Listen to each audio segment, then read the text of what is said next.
are still good. Even here I will exalt you and lift up praises as I should. For even here your power is great. I will choose to glorify the power of your wisdom. Though I live or though I die, your ways are perfect. Your name is healer, and you are good. Your ways are perfect. Your name is healer.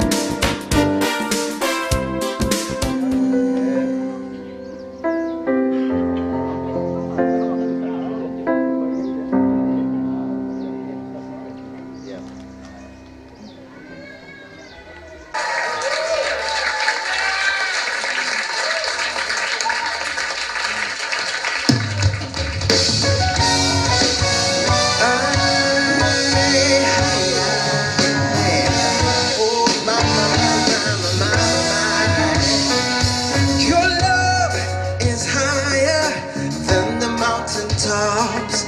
Your strength, a river that will never stop. Your mercy is endless and covers every wrong. You are always and forever God. Everybody say, your love is higher than the mountaintops. Your strength, a river that will never stop. Your mercy is endless and covers every wrong. You are always and forever God. Hey, if it wasn't for your love for us, we'd be drifting on the ocean alone. Your love has pulled us from the miry clay. The rock of ages who will never change. Everlasting water, upendo wa milele.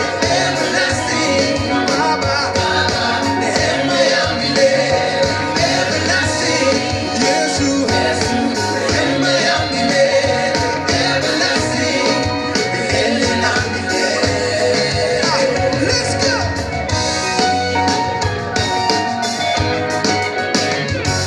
Your name has power over everything. Your word, a fountain of everlasting peace. Your voice is thunder to the enemy. You are always and forever God. Hey, yeah. If it wasn't for your love for us, we'd be drifting on the ocean alone. Your love's pulled us from the miry clay. The rock of ages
thank you so much for watching that video. Hey, don't forget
So when the kids come here, they need your attention, they need you to cheer them up, and we're going to be having the fun after that. Let's be lively, let's have fun. Say yeah. No, okay, sorry. Kabisa. So, right about now, we are about to bring the kids, and we expect you to cheer them up. Let's have fun, let's enjoy, and let's have a successful day. Okay? DJ, just give me some music, I'll let you know.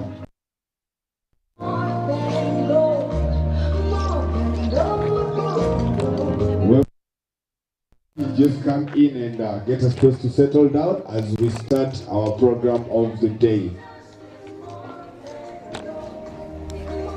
Let's keep on, DJ. I've got something more than gold. Jesus is more than gold. Such an honor that you call me your own. Your love is unchangeable, keeps coming after me. Shepherd of my heart, I love how you love me. Treasure of my soul, I stand in awe of you.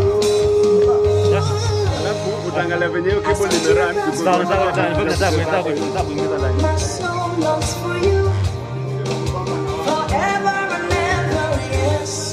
My heart beats for you as the deer longs for water, so my soul longs for you, Jesus, forever and ever, yes. My heart beats for you. Something more than gold, I've got something more than silver, something more than life,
nisaidie,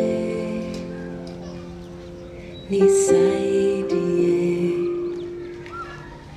natamani kutembea nawe, natamani kutembea nawe, natamani kutembea nawe, niongoze, niongoze, sielewi njia hii, ndo maana nakuhitaji, nakutegemea wewe, enda nami, enda nami, nashindwa kukupa yote, hata hivyo nitaamini, kwani najua mwishowe kuna raha, kuna raha. Natamani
Once again, ladies and gentlemen, karibuni tena Lelani School. Ladies and gentlemen, karibuni Lelani School.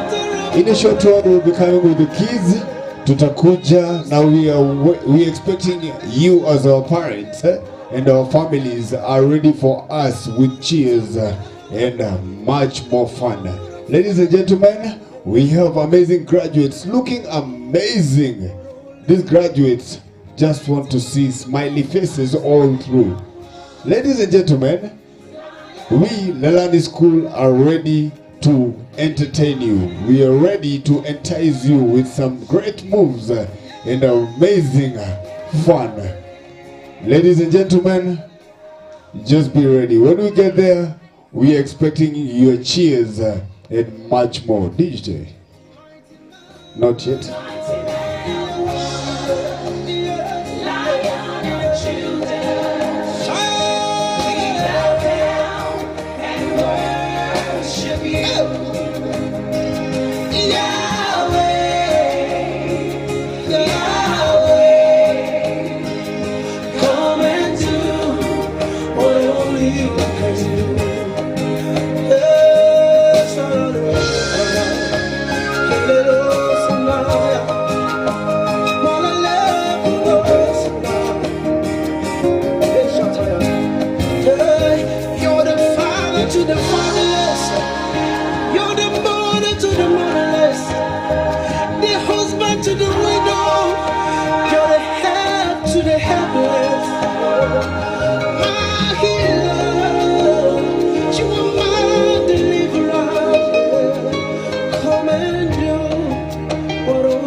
Ladies and gentlemen, if you're ready, we are on our way and we're going to give you the best. All we expect is your cheers and your smiles, ladies and gentlemen, for an amazing day. Parents, if you're on the way heading to the tents, kindly get your seats so that we can now proceed. We are looking for the parents who are on their way getting to their sitting area kindly, because we are about to come and rock the stage. Kindly, all the parents get settled. All the parents get settled as we are about to walk in. Okay, DJ, we are ready with all the students. Let's go, my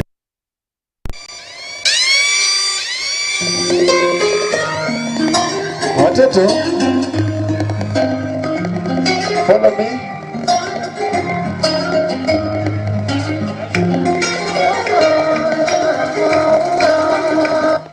Asante.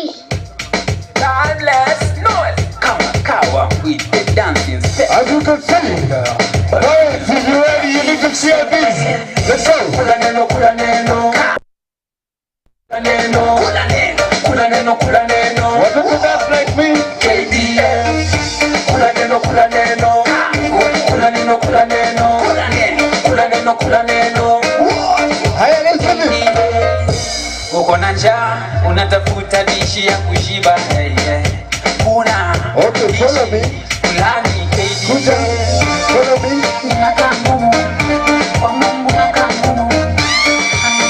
Follow me as you go up the stage. Go up the stage. Open it. Bless it. Bless it. As you go to the stage. Go up the stage. That is anytime, any day, at a Monday. Nampa kipande, tunadishi wote tunapiga asante.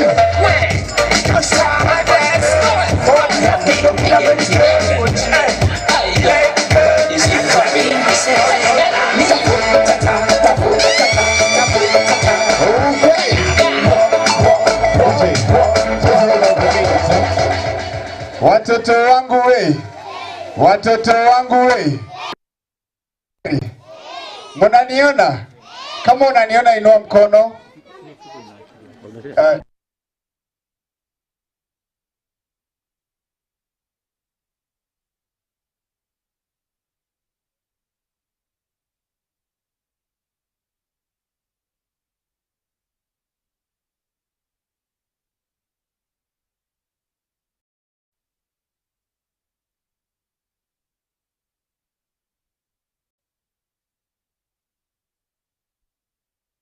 Okay, watoto twende. Okay, let's start.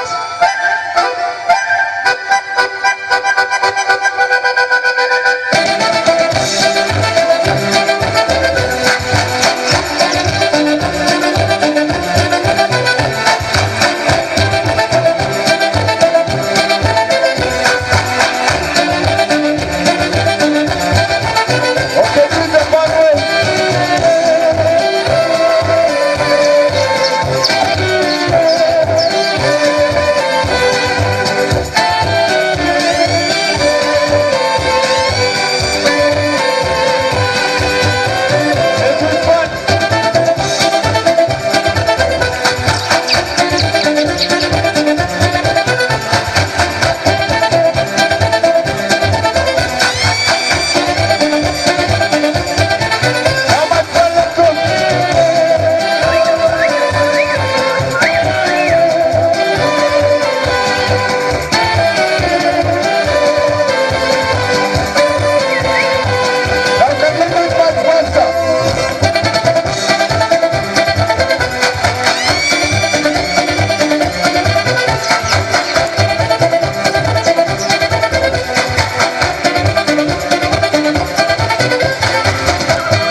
Ladies and gentlemen, don't you see it's much more fun?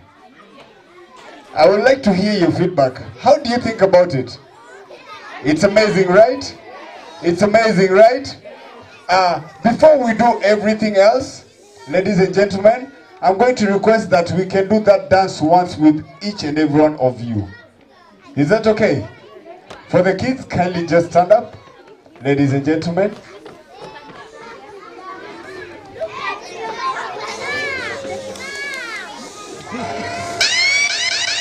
We are just going to do the same dance that is twice. And watoto wangu we, wazazi pia wacheze, si ndio? Kidogo tunacheza sote. Are you ready? Okay DJ, 3, 2, 1, let's go.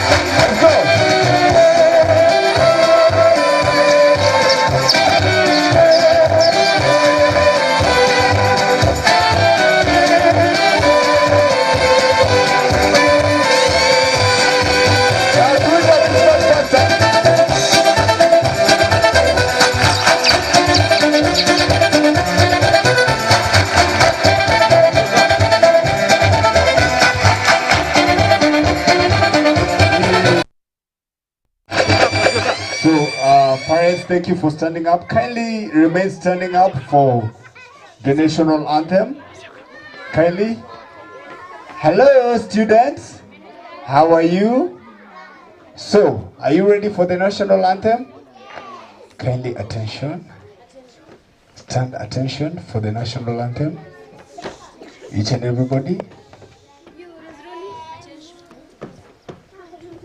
And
let's all have a clap for that.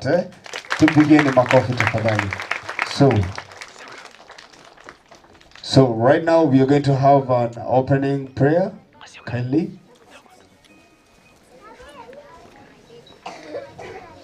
We're going to have our first opening prayer, and from kids. Are you ready to start with the praise and worship? Are you ready to sing with us? Who is ready? Who is ready?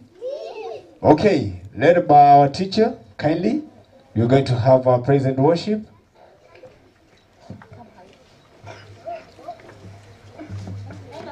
Hello everyone.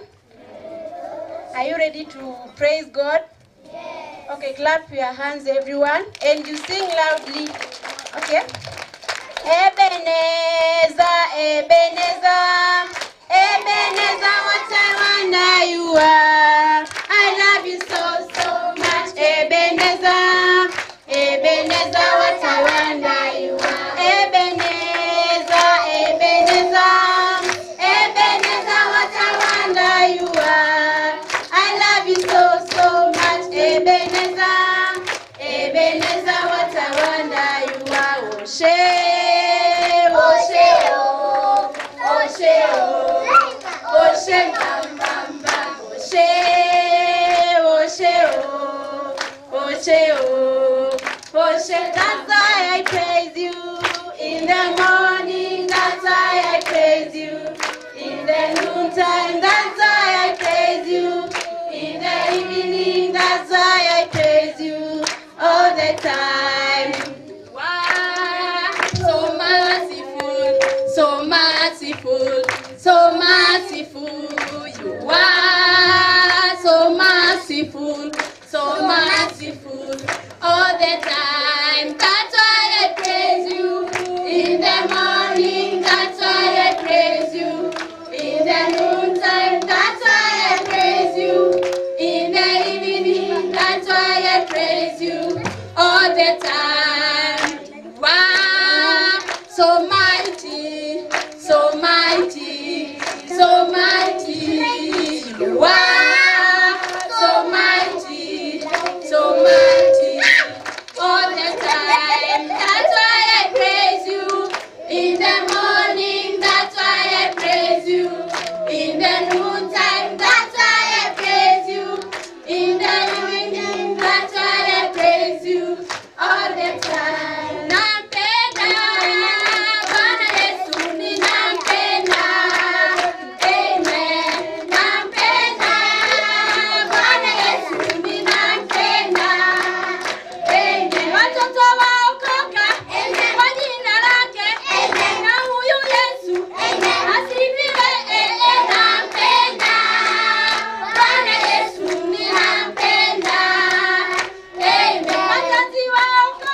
Let's have ourselves for the word of prayer.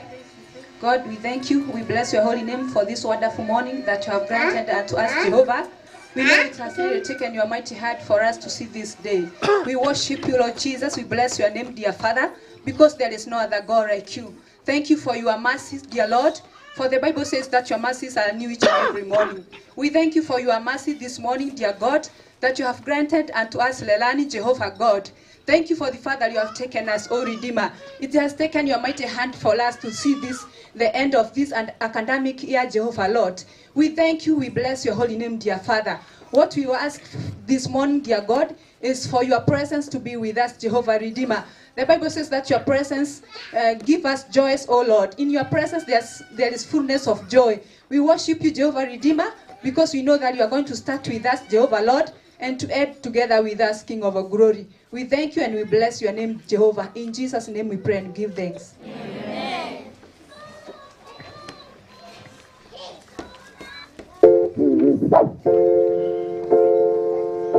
Amazing, amazing.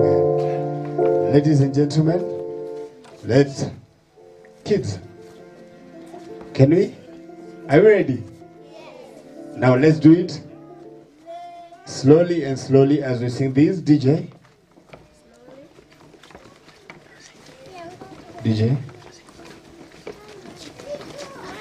Parents, kindly clap for the students, kindly. Didn't they do amazing?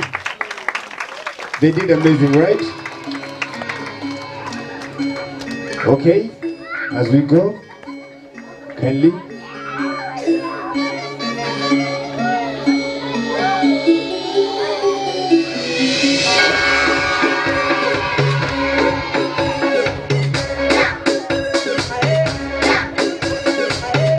Okay, amazing kids. You see the kids are very happy, right? You see the kids are very happy, right? So I expect all our parents and everyone is way more than happy together with us today.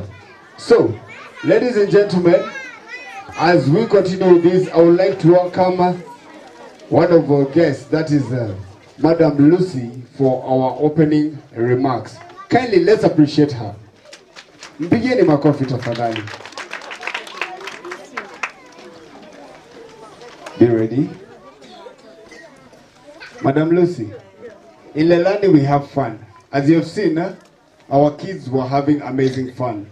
So Madam Lucy, I'm going to request you to go up to that point.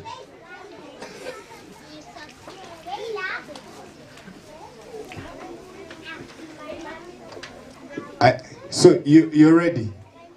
Parents, do we have to be boring? Do we have to be boring?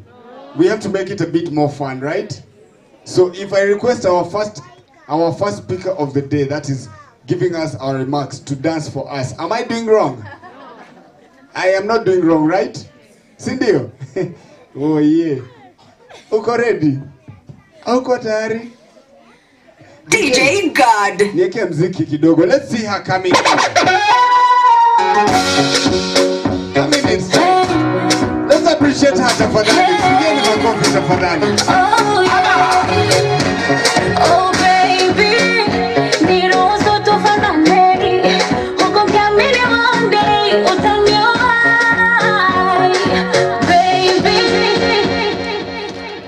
Thank you so much.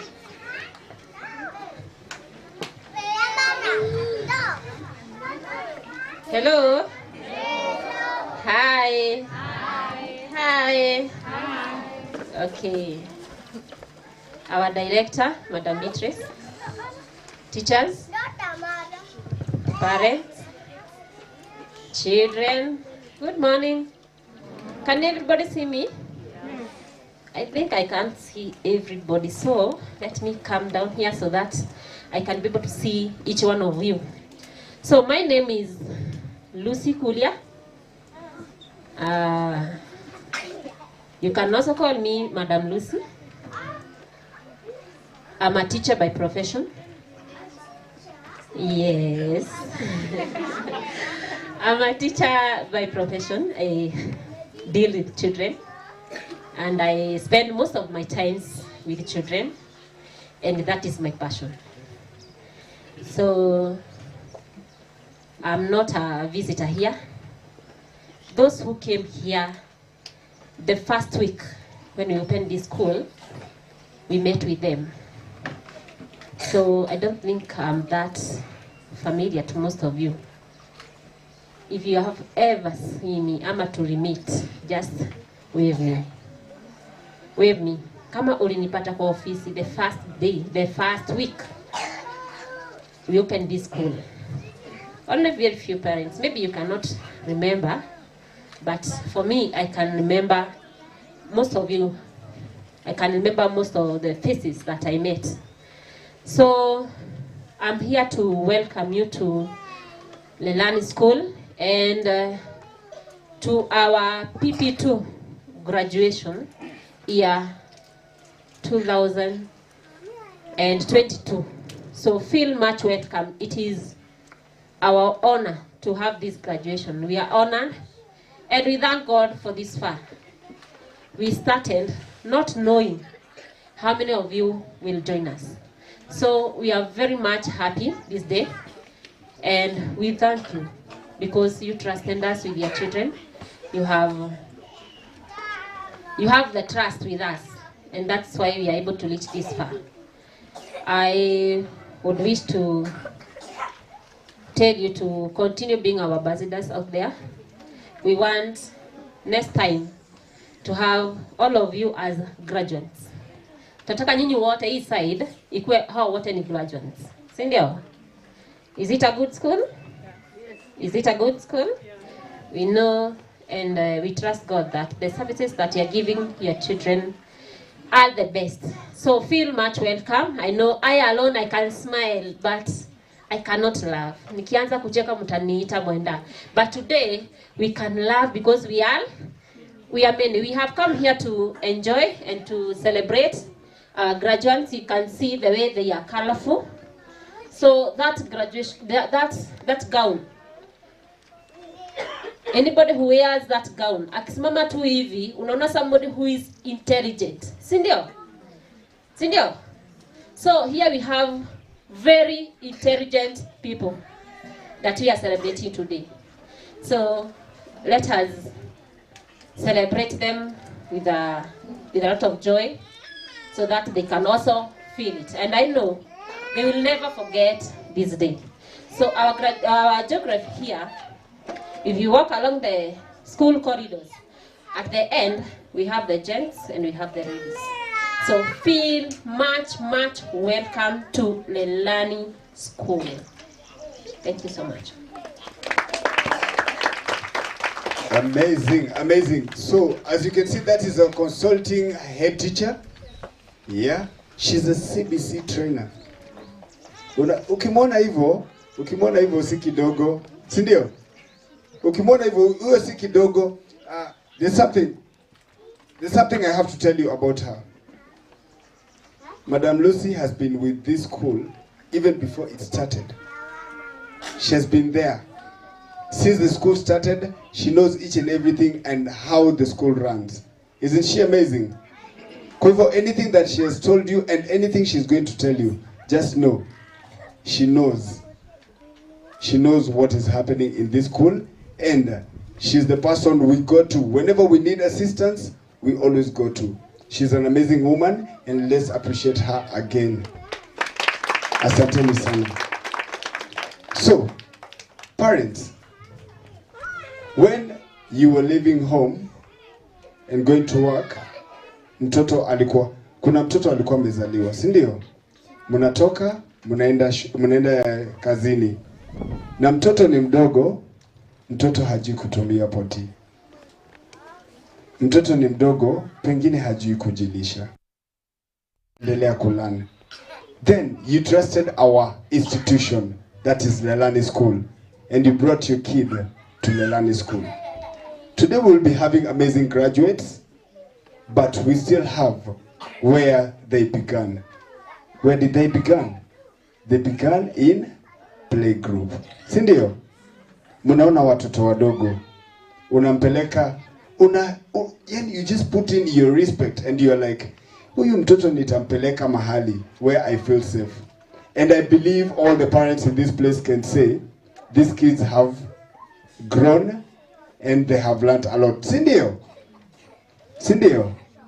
So, right about now, as we continue, I would like to start our program with a few performances.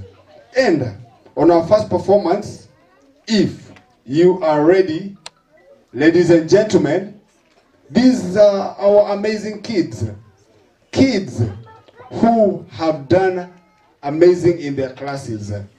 These kids, they are not just young, but intelligent. If you're ready, ladies and gentlemen, families, parents, brothers and sisters, I want to hear you cheering up for the playgroup class. Let's give some noise. Kidogo, but you sijaifeel. You sijaifeel. Kids, mama feel. But no. Sindio. We want to feel the parents appreciating. Sindio. Parents, if you're ready, let's give a hand of applause to the most amazing, beautiful, and the most learned students, the youngest in Lelani school. Let's clap for the playgroup. Amazing. Wapigeni tu makofi hadi wafike. Wapeni makofi yao.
Siko kwa kanaliti juu niko rito. Ulimi bado ride, risasi zipo. Mizani bado gali na mizani zipo. Silabi simple kama A, E, I, O, U. Rudia mara twice A, E, I, O, U. Kati chini za koni na Ladies and gentlemen, if you're ready, we as the playgroup are ready to present to you. Yes, I know you. Sunaona wako tayari? Sunaona wako tayari? Tafadhali, be ready for them. We are ready to present to you our first performance, guided by our teachers. In front of you. That's it. In front of you. In front of you. In front class. Ready to present. Memory verse.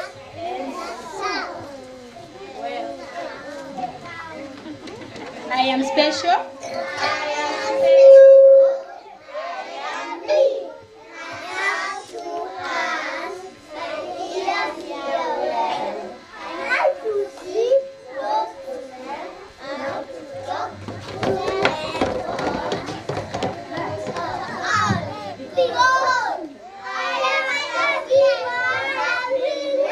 I am a fearful, wonderfully made.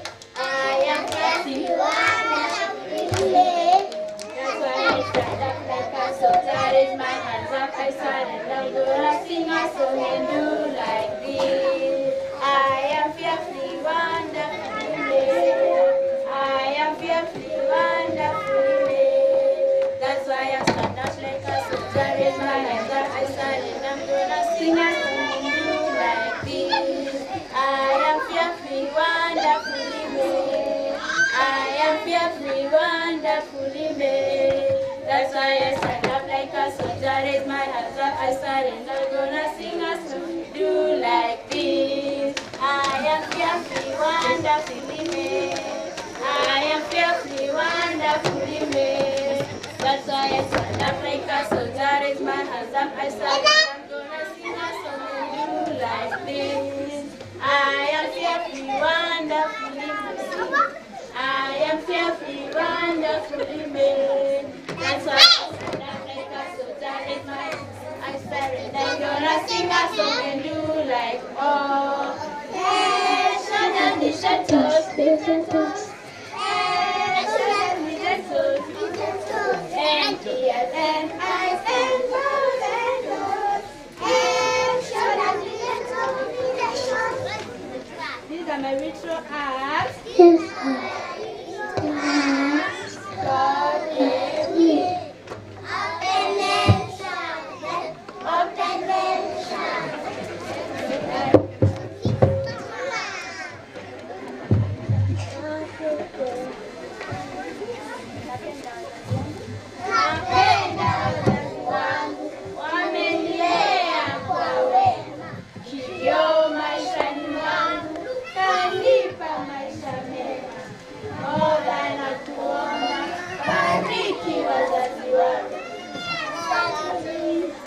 Genesis 1:1. Genesis 1:1.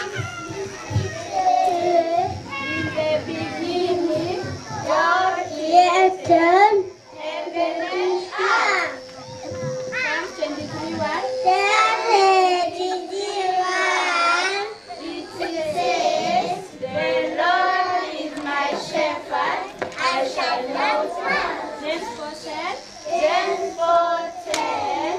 It says, "Humble yourselves before the Lord; He will lift you up." Humble yourselves before the Lord; He will lift you up. Humble yourselves before the Lord; He will lift you up. He will lift you up. He will lift you up. Humble yourselves before the Lord. He will lift you up.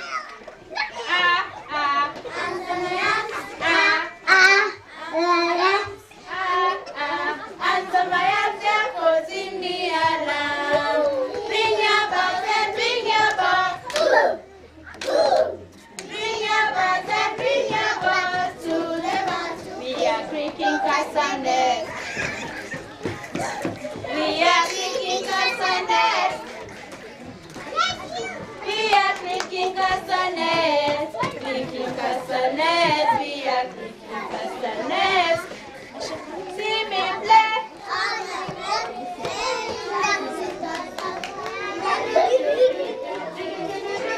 See me play up on my drum.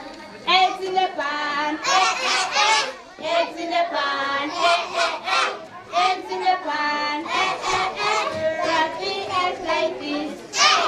My friends and I went to the beach. My floating fish, it got a hold, the air came out. The water goes down the drain. The water goes down the drain. The water goes down the drain. I like to hop, up and down. I like to hop, all around. I like to hop, up and down. Inky Mouse is my pet. She spills the ink and gets wet. The ink is spraying all over the gas. Jerry and Zam, Jerry and Zam. All the way, all that relates with this. Kites are flying in the sky. Kites are flying in the sky. Kites are flying in the sky. Flying in the sky. Kites are flying in the sky. We lick a lollipop. We lick a lollipop. We lick a lollipop. The mom and dad make many meals. The mom and dad make many meals. For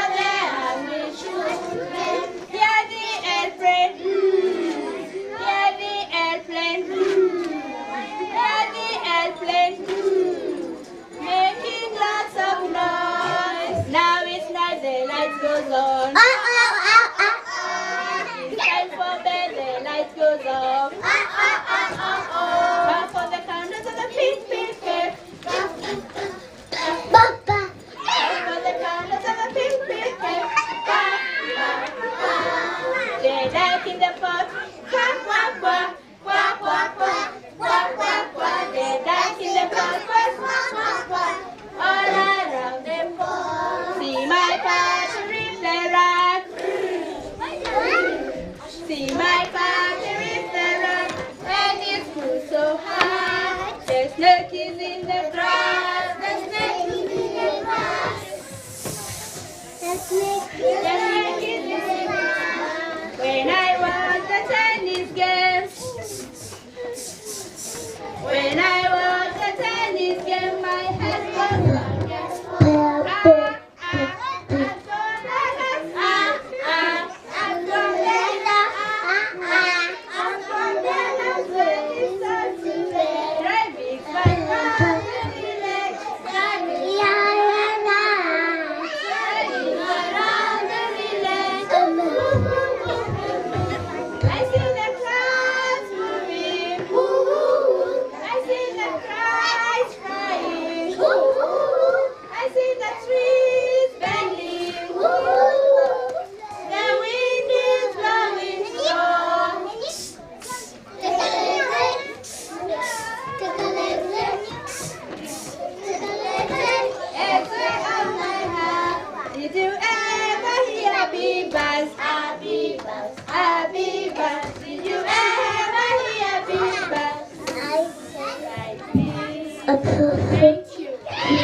amazing parents, family, friends, each and everybody.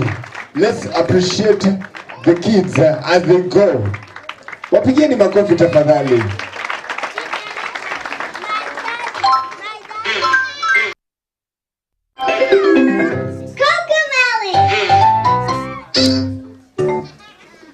Amazing. Ladies and gentlemen, I think you might have seen the next governor holding the mic and inviting the next women rep. I think you might have seen that, right? I think you might have seen someone working as the chairperson at Red Cross, assisting others going up. You might have seen that, right? So, amazing kids, just you can just find this in Lelani, whereby they are all family, they are all amazing, okay? So, ladies and gentlemen, let us welcome now part of the group that now graduated from that point to another sector now. They will be our next graduate in coming November. You will find these ladies and gentlemen here, dressed in the gowns and ready to present to you amazing grades, amazing things in your families, coming and telling you good news, good stories. If you're ready, ladies and gentlemen, family, friends who are here, we have the PP1. PP1 high. There will be the next PP2, there will be the next graduates coming this November. Ladies and gentlemen, let's appreciate the PP1 class. Makofi kwa tafadhali.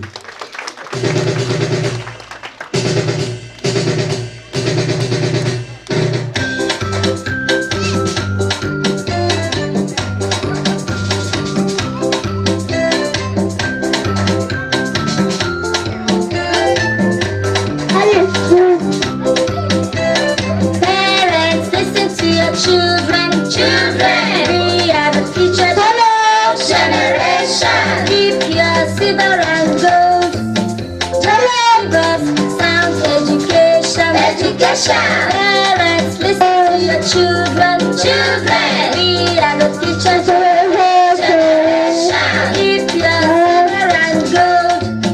just give us sound education. Love is good. Oh yes. Ladies and gentlemen, as you can see, my job is being taken over by some politicians in the house. If you can see, is it a politician ama nataka kuwa MC? Ati pastor. As you can see, my job is being taken over, but it is not for the bad. It's actually for the amazing part of it. Is that true? So, if you ever see your kid holding the mic, tafadhali, mtume kwangu, tufanye kazi, si ndio? Telling you that talent pays, and in Lelani School, we appreciate talent also. We appreciate each and every moment. And from now, ladies and gentlemen, we present to you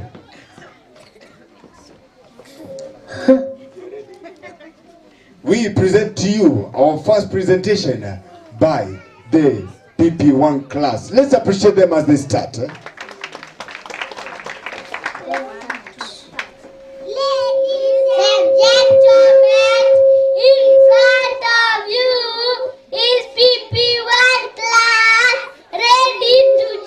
PP2, and we have a poem, a shairi, a memory verse, and a dance. So sit back, relax, and put a banana smile. Welcome, welcome, welcome, welcome.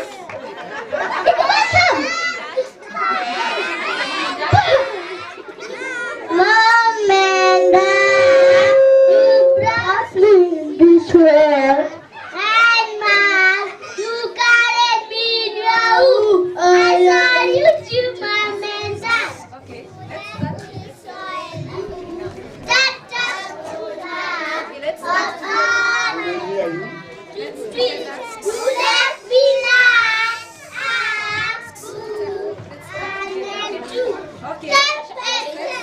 Let's Mom and Dad. You brought me this world. 9 months, you carried me through. I salute you, Mom and Dad. Let me show you that I wanna. Oh my God, good twist. You let me learn how to 1 and 2. Step by step, I grew stronger and heavier. I salute you, Mom and Dad, because of you, Mom and Dad. I tell the sunlight from sunset to what the reason. I stand before the world, shoulder high. I salute you, Mom and Dad. See my eyes. See my eyes, see my nose, see my lips, see my fingers, see my knees, see my toes. Now you see all of me. I am me and you are you. I am fresh, don't you see? I am created in God's image. Thank you. I am happy, wonderfully made. Sing. I am happy, wonderfully made. That's why I'm gonna take a shoulder, raise my hands up, I stand and I'm gonna sing a song and do like this. I am happy, wonderfully made. I am happy, wonderfully made. That's why I'm gonna take a shoulder, raise my hands up, I stand and I'm gonna sing a song and do like this. I am happy, wonderfully made. I am happy, wonderfully made. That's why I'm gonna take a shoulder, raise my hands up, I stand and I'm gonna sing a song and do like this. I am happy, wonderfully made. I am happy, wonderfully made. That's why I'm gonna take a shoulder, raise my hands up, I stand and I'm gonna sing a song and do like this. I am happy, wonderfully made. I am happy, wonderfully made. That's why I'm gonna take a shoulder, raise my hands up, I stand and I'm gonna sing a song and do like this. I am happy, wonderfully made. I am happy, wonderfully made. That's why I'm gonna take a shoulder, raise my hands up, I stand and I'm gonna sing a song and do like arm, head, shoulder, waist, knees and toes. Nilikuwa nimelala, nikasikia hodi hodi, nikafungua mlango, nikaona ni shetani, nikapiga hodi moja, akalia hodi hodi. Nilikuwa nimelala, nikasikia hodi hodi, nikafungua mlango, nikaona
Wow. Wow. Ladies and gentlemen, let's appreciate the PP1 class again once more. Wapigeni makofi ya nguvu.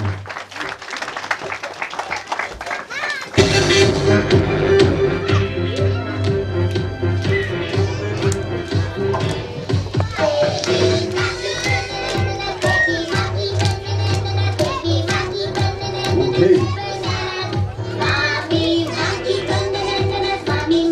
So, ladies and gentlemen, boys and girls, families, members, friends. I remember the first time I was going to school, wazazi kama mnaangalia hapa, uliambiwa kama unaweza shika sikio, si ndio? Mnakumbuka mkiambiwa hivyo? Lakini sasa hii kanaenda kakienda. Hata kanaweza kuwa hata ifiki hapa, si ndio? But I remember maybe one of us, our graduation ilikuwa wakati tulikuwa tunatoka campus, si ndio? But Lelani School gives us the best. This is the first class that will be going to grade 1 in Lelani School. Isn't that amazing? So, right about now, I would like you to appreciate these graduates in a fun way. If you're ready, let's appreciate the PP2.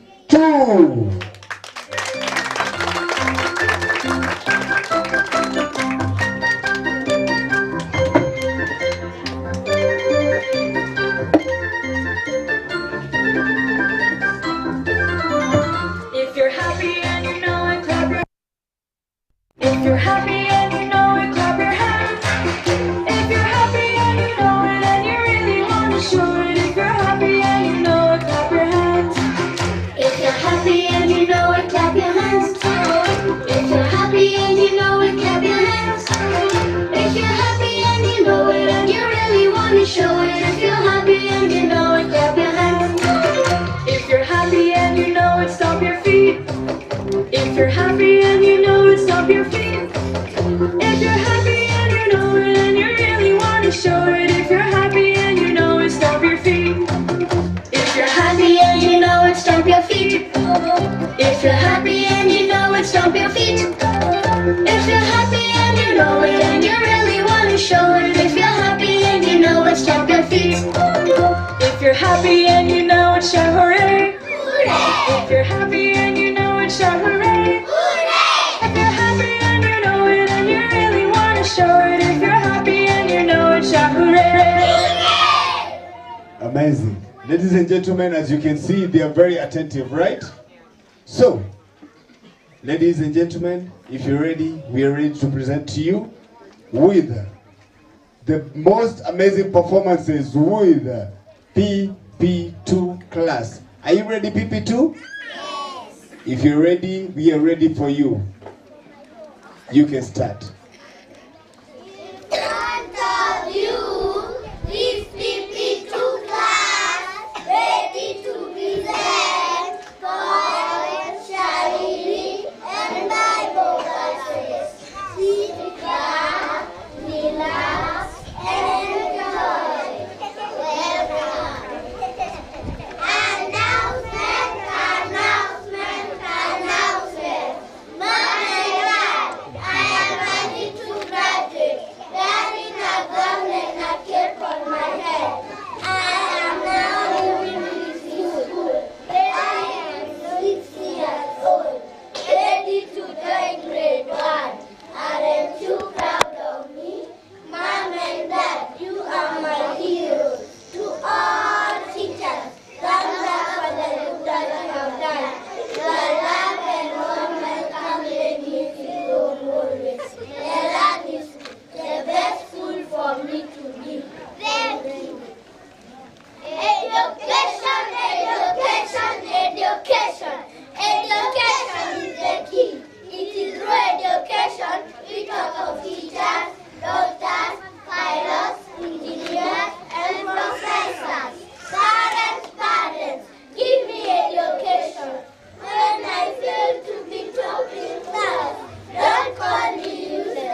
Goodness is not a virtue. Mimi mtoto mdogo, furaha ya milele.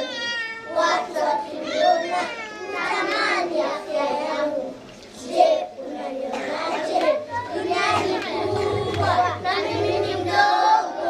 Nikikosa elimu, nitaenda wapi? Mimi mtoto mdogo, ninakuwa pole pole. Nahitaji malezi bora, niwe mtu bora. Nahitaji chakula bora, niwe na afya bora. Nahitaji chakula bora, sio bora elimu. Walimu na wazazi, unganeni mikono. Mtupe elimu bora, sio bora elimu. Asanteni.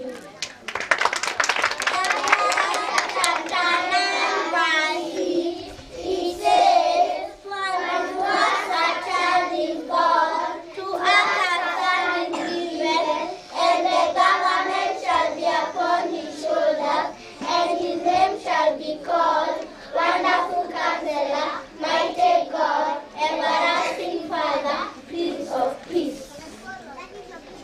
Ephesians chapter 4, verse 13, it says, I can do all things through Christ who strengthens me.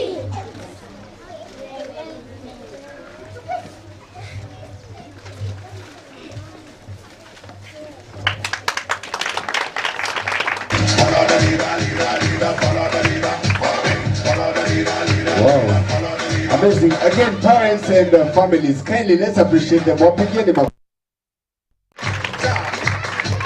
Wapigeni makofi tafadhali tena. Get tired of appreciating your kids.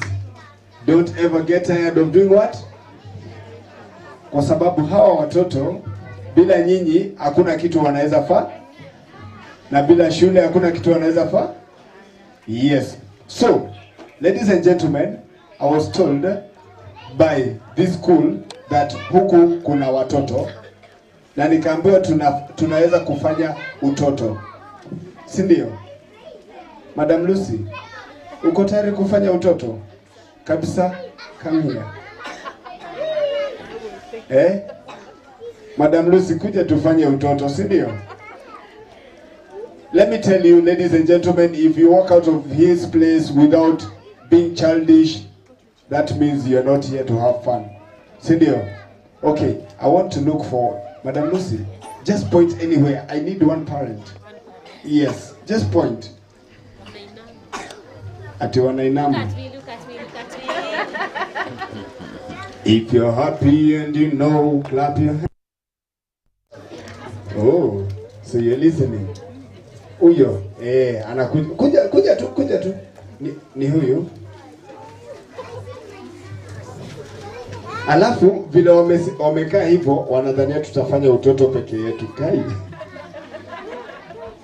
Wazazi, kindly stand up. Hii utoto ni yetu sote. Everyone kindly stand up. Hii utoto ni ya nani? Ni yetu sote. So, from here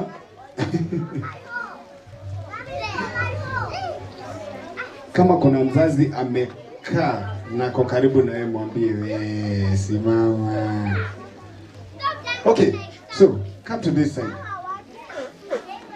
and you stand on that side. Let's remove this. So, parents, utoto yetu itaanzia hapa. Ambia mwenzako nikune kidogo. Kai, wazazi hamnisikizi? Ambia mwenzako nikune kidogo. Unaweza nikuna? Nikune? Nikune na mikono yote, geuko hivyo. Alafu geuka nikukune hivyo. Sawa. Hata wewe unakuja hapa, tunakunana, si ndio?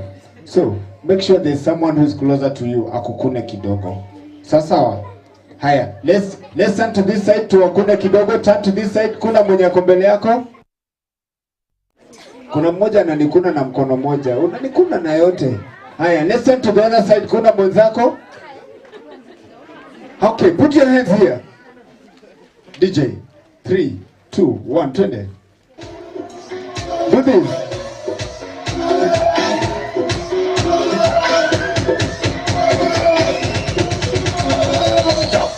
to that side.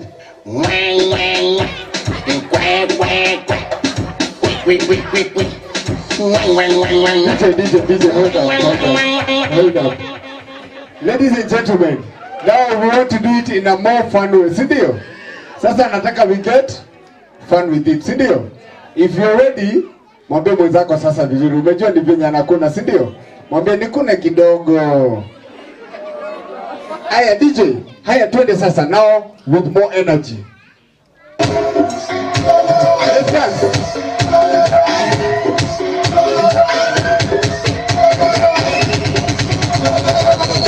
Pull this it up. Twende.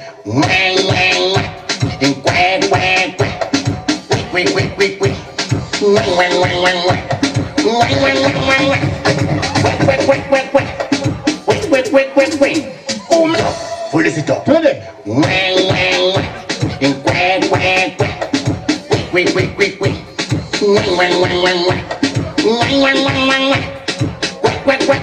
Now put your hands like this.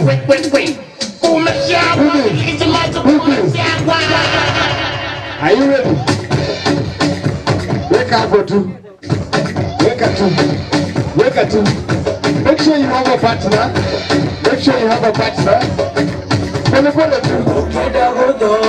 do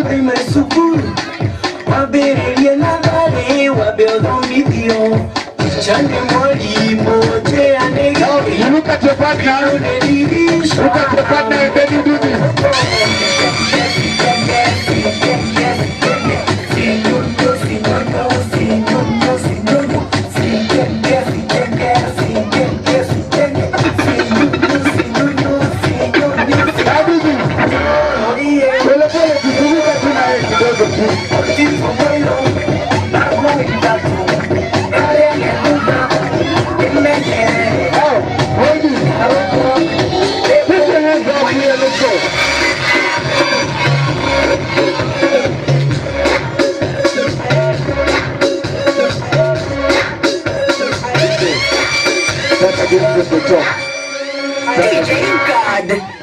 I want to see the energy. Are you ready? With all the kids, video. Now, DJ, parents tuwekeni mikono hapa hivi, all the families and friends. DJ, 3, 2, 1, twende.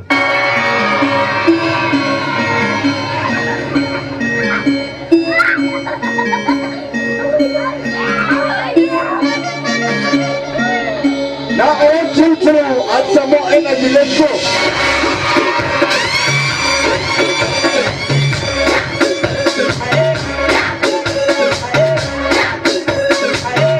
Let me put your hands like this.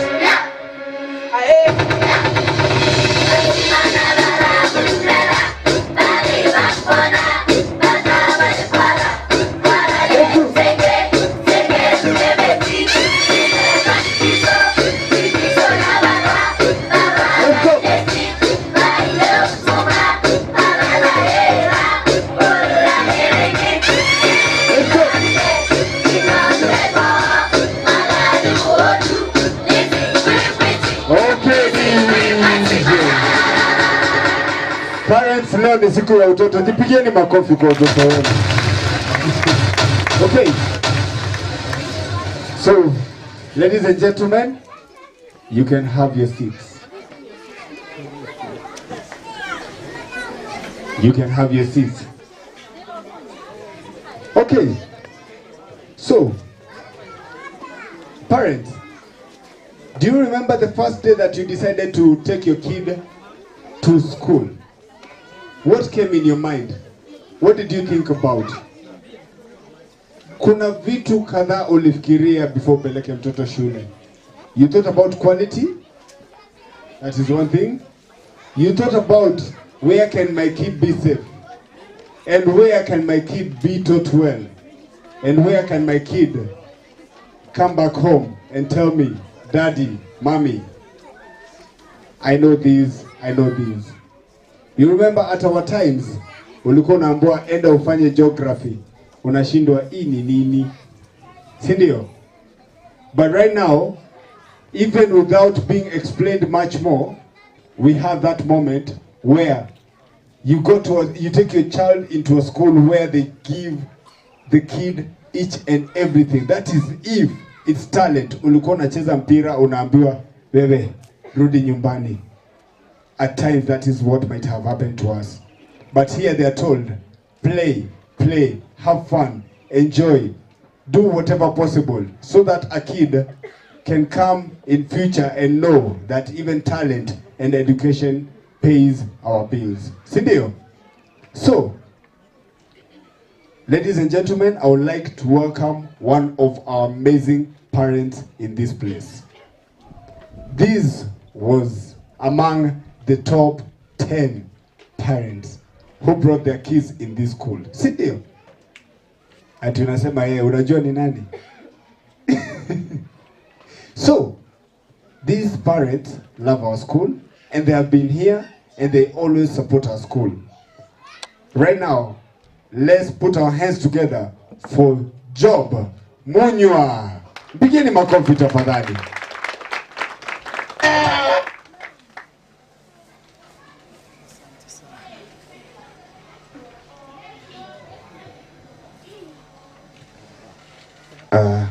DJ, ukiseti hiyo, Job, how are you?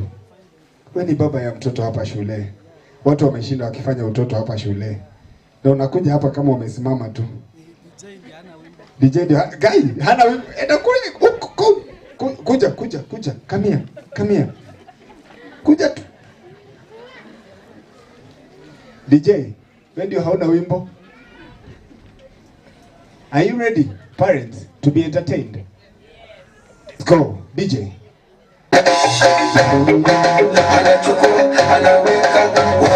général Dangote, le grand Ati unasema unataka gani? Pia instructor pia Oh, instructor hajafanya kazi yake? Oh, hii ilikuwa ni wewe ucheze, si mimi. Si ndio? Hii ilikuwa ni yeye, si ndio? Hii si mimi, ama twende, si ndio? Mimi na wewe. Twende mbio. DJ, tupe yetu. le général Dangote, le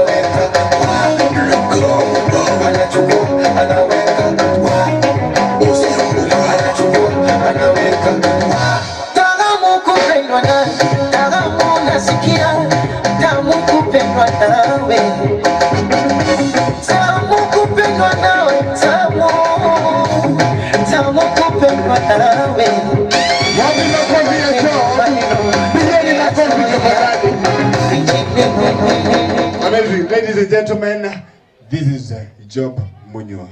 Aya, asante sana. Bwana Yesu asifiwe. Good morning parents. Good morning friends.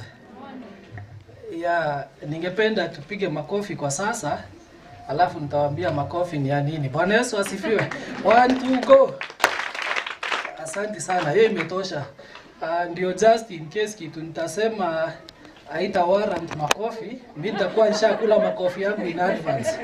Bwana Yesu asifiwe. Hii maisha ni kujipanga. Usipojipanga utapangwa. My name is Job Munywa.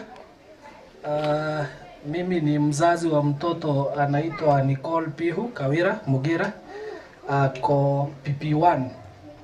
Na pia mimi ni mzazi wa shule hii. Yangu sio mengi. I was to speak in English, but I realized sustaining a conversation for a minute in English is not always easy. Maybe it's only for Lelani school kids. And I know we are many, so we will try to understand each other. Bwana Yesu asifiwe. And also don't get worried why I keep repeating Bwana Yesu asifiwe in a graduation ceremony. It's one of the most common phrases we use on a daily basis, but again we also mean it, that even having these kids, it's a blessing from God, and we really have all the reasons to thank God for our children. First, I would like to acknowledge one person called Beatrice. You know, when we came here some times back, we had looked for schools. Like we had visited over 6 schools, And then we came to the 7th school and we landed here.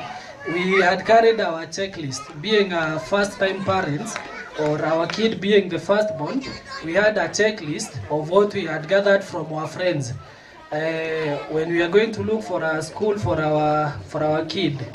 Of course, and you know, firstborns, you don't want to mess.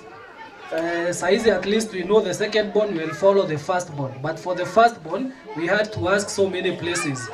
And the checklist that we carried, when we came and sat in that office, I think we had 99% of what we were looking for. The only thing that was missing was there was no class ahead of us. Bwana Yesu asifiwe. But I thank God today that even there is a PP2 that is graduating. Again, I would like to congratulate the graduates, the PP2 class that is joining grade 1. And to me, it's a milestone that I can confidently say less than 1% of the parents seated here graduated to join class 1. Ni ukweli ama ni ukweli? Is it true or it's true? Yeah, so many of us never graduated, so we should not be mean. And at this point, I would also request we clap for the PP2 tuonyeshe tu tuko roho safi. Much as hatuku graduate tukijoin grade 1, at least for them it's an achievement. Let's give them a hand, please. Thank you for that. I would also like to thank all of you parents. It's not easy to release your kid in the morning and wait for them in the evening, knowing very well you're not there, but you're very sure where they will be. They will be taken care of. And at this point, parents, we can appreciate ourselves. Jipigia makofi, tusibuwe mchoyo sana. And also I would request us to be happy and lively, because these kids, they want to see us that way. Finally, before I speak my 5 minutes speech, which is written, I hope it's around iskuje kukua kama ile ya Wambora. Madam Beatrice, to me it's a singular privilege to be invited to speak in the first graduation of Lelani School. Wacha niwaambie vile history huandikwa. Lelani School wakisoma the Golden Jubilee, or what is it called, in 50 years, it will be remembered in the albums that Job spoke in this gathering. Bwana Yesu asifiwe. Unajua wengine wetu vile tumezaliwa tunapendaga hii maneno tu ya kuongea. Bwana Yesu asifiwe.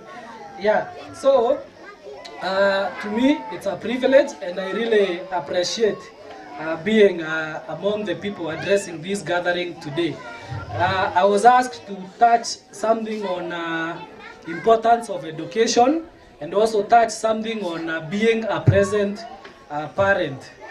Hapo sasa tukifikia maneno serious, sita promise nitaweza kuongea Kiingereza mpaka mwisho, but I'm very sure tutaelewana, unless I'm told there is someone here who doesn't understand Swahili or who doesn't understand majina ingine yenye tunatumiaga huku kama kumedoka. If there is someone who doesn't understand such things, I believe also their neighbor will help them. Now, the topic on being a present parent, I know I'm not the best parent. I also know you are not the best parent. But all of us have something for our kids. And I do not have to emphasize or overemphasize on anything.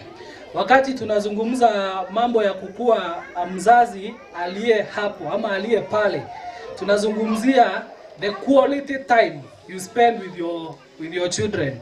I know a friend of mine who was doing a hotel business. Alikuwa ameweka hoteli karibu na stage. Najua stage sasa kuna wale wasafiri wanataka kukunywa chai 5 AM. Sai kusema wanaenda route gani ya Kenya, but mostly if you go to Mbukinya Poa, Eldoret Express, hizo stages zinaelekea western sana, utapata hata 4 AM chai inauzwa hapo kwa sababu ya safari. And my friend had such a hotel. Na pia usiku kuna watu watashuka magari saa 6 na watahitaji kitu cha kukula pale. And you see, this guy was very hardworking. Alikuwa a real hustler. So you can imagine, for you to open your hotel at 4 AM, what time do you have to leave home? definitely 3:59 and below. Kama utafunga hoteli saa 5 ya usiku, the earliest you can leave there, assuming the dishes wash themselves, is 11:01 p.m. na kuendelea huku. And so this guy, after like 5 years, it's the time alikuwa ana realize kumbe mtoto alisonga shule mpaka karibu sasa anaingia class 4. Then the guy doesn't know the performance ya mtoto, ajui anything, kazi yake tu ni kuhustle. And at that point, I think after retrospection, he decided to close that business for the sake of his children. Ndio waweze kukaa pamoja. So, without emphasizing anything, let's just talk about the quality of time we spend with our children. And I know wazazi wa siku hizi wengi ni digital. Tumekubali simu ikakuwa an alternative to what we do for our kids. Mtoi akikusumbua, hata mimi ni vile sitaki kudeclare hapa niseme sitampatia simu tukirudi home, but akinisumbua umpatie hii tu, you know your problems have been sorted. Ni wazazi wangapi hatufanani? So kutoinua mkono inamaanisha wengi wetu hapa tunafanana. And at that point, what it tells you is hawa watoto wameimba vizuri. Mom and dad, you brought me to this world. I salute you, mom and dad. But sasa wengine wetu hapa tunaweza rusha hii kasimu hapa tuseme I salute you dad's phone or I salute you mom's phone, because when the kid needs you, wewe unajua uko sorted ukimrushia simu. And I'll tell you, children come to us ndio waweze kujenga their image so that they also develop ile attitude ya life ya confidence. Now, when you substitute this with your mobile phone, with your laptop, with your iPad, with your TV, this tells you, you're telling your child, I'm not the only source of happiness as your parent. You can use my phone, you can use my TV, you can use my laptop, because children do not own TV, they also don't own mobile phones, they also don't own laptops. Labda CBC ikikuja na ile laptop ya kila mtoto ya 2013, maybe tunaweza ipata mwaka ujao. And at this point, please, my request is one. Let's be a bit serious as parents. I know it's not as easy as it said, but do not allow your children to get another source of happiness apart from you as a parent when they require you. Usikubali simu ikuwe ndio mtoia anajua nike. Kuna watoto wa siku hizi ni wajanja. Mtoto anakuja home anakwambia dadi nimeboeka. Unashangaa mtoto anaboeshwa na nini bwana? Then mtu kumbe ni simu analenga umpatie aingie acheze game. Why can't you, vile MC anasema hapa, mbona usiishike hiyo skidos muanze kuzienda na yeye until pia nyinyi wawili muache kuboeka? Does that make some sense? So it's up to us.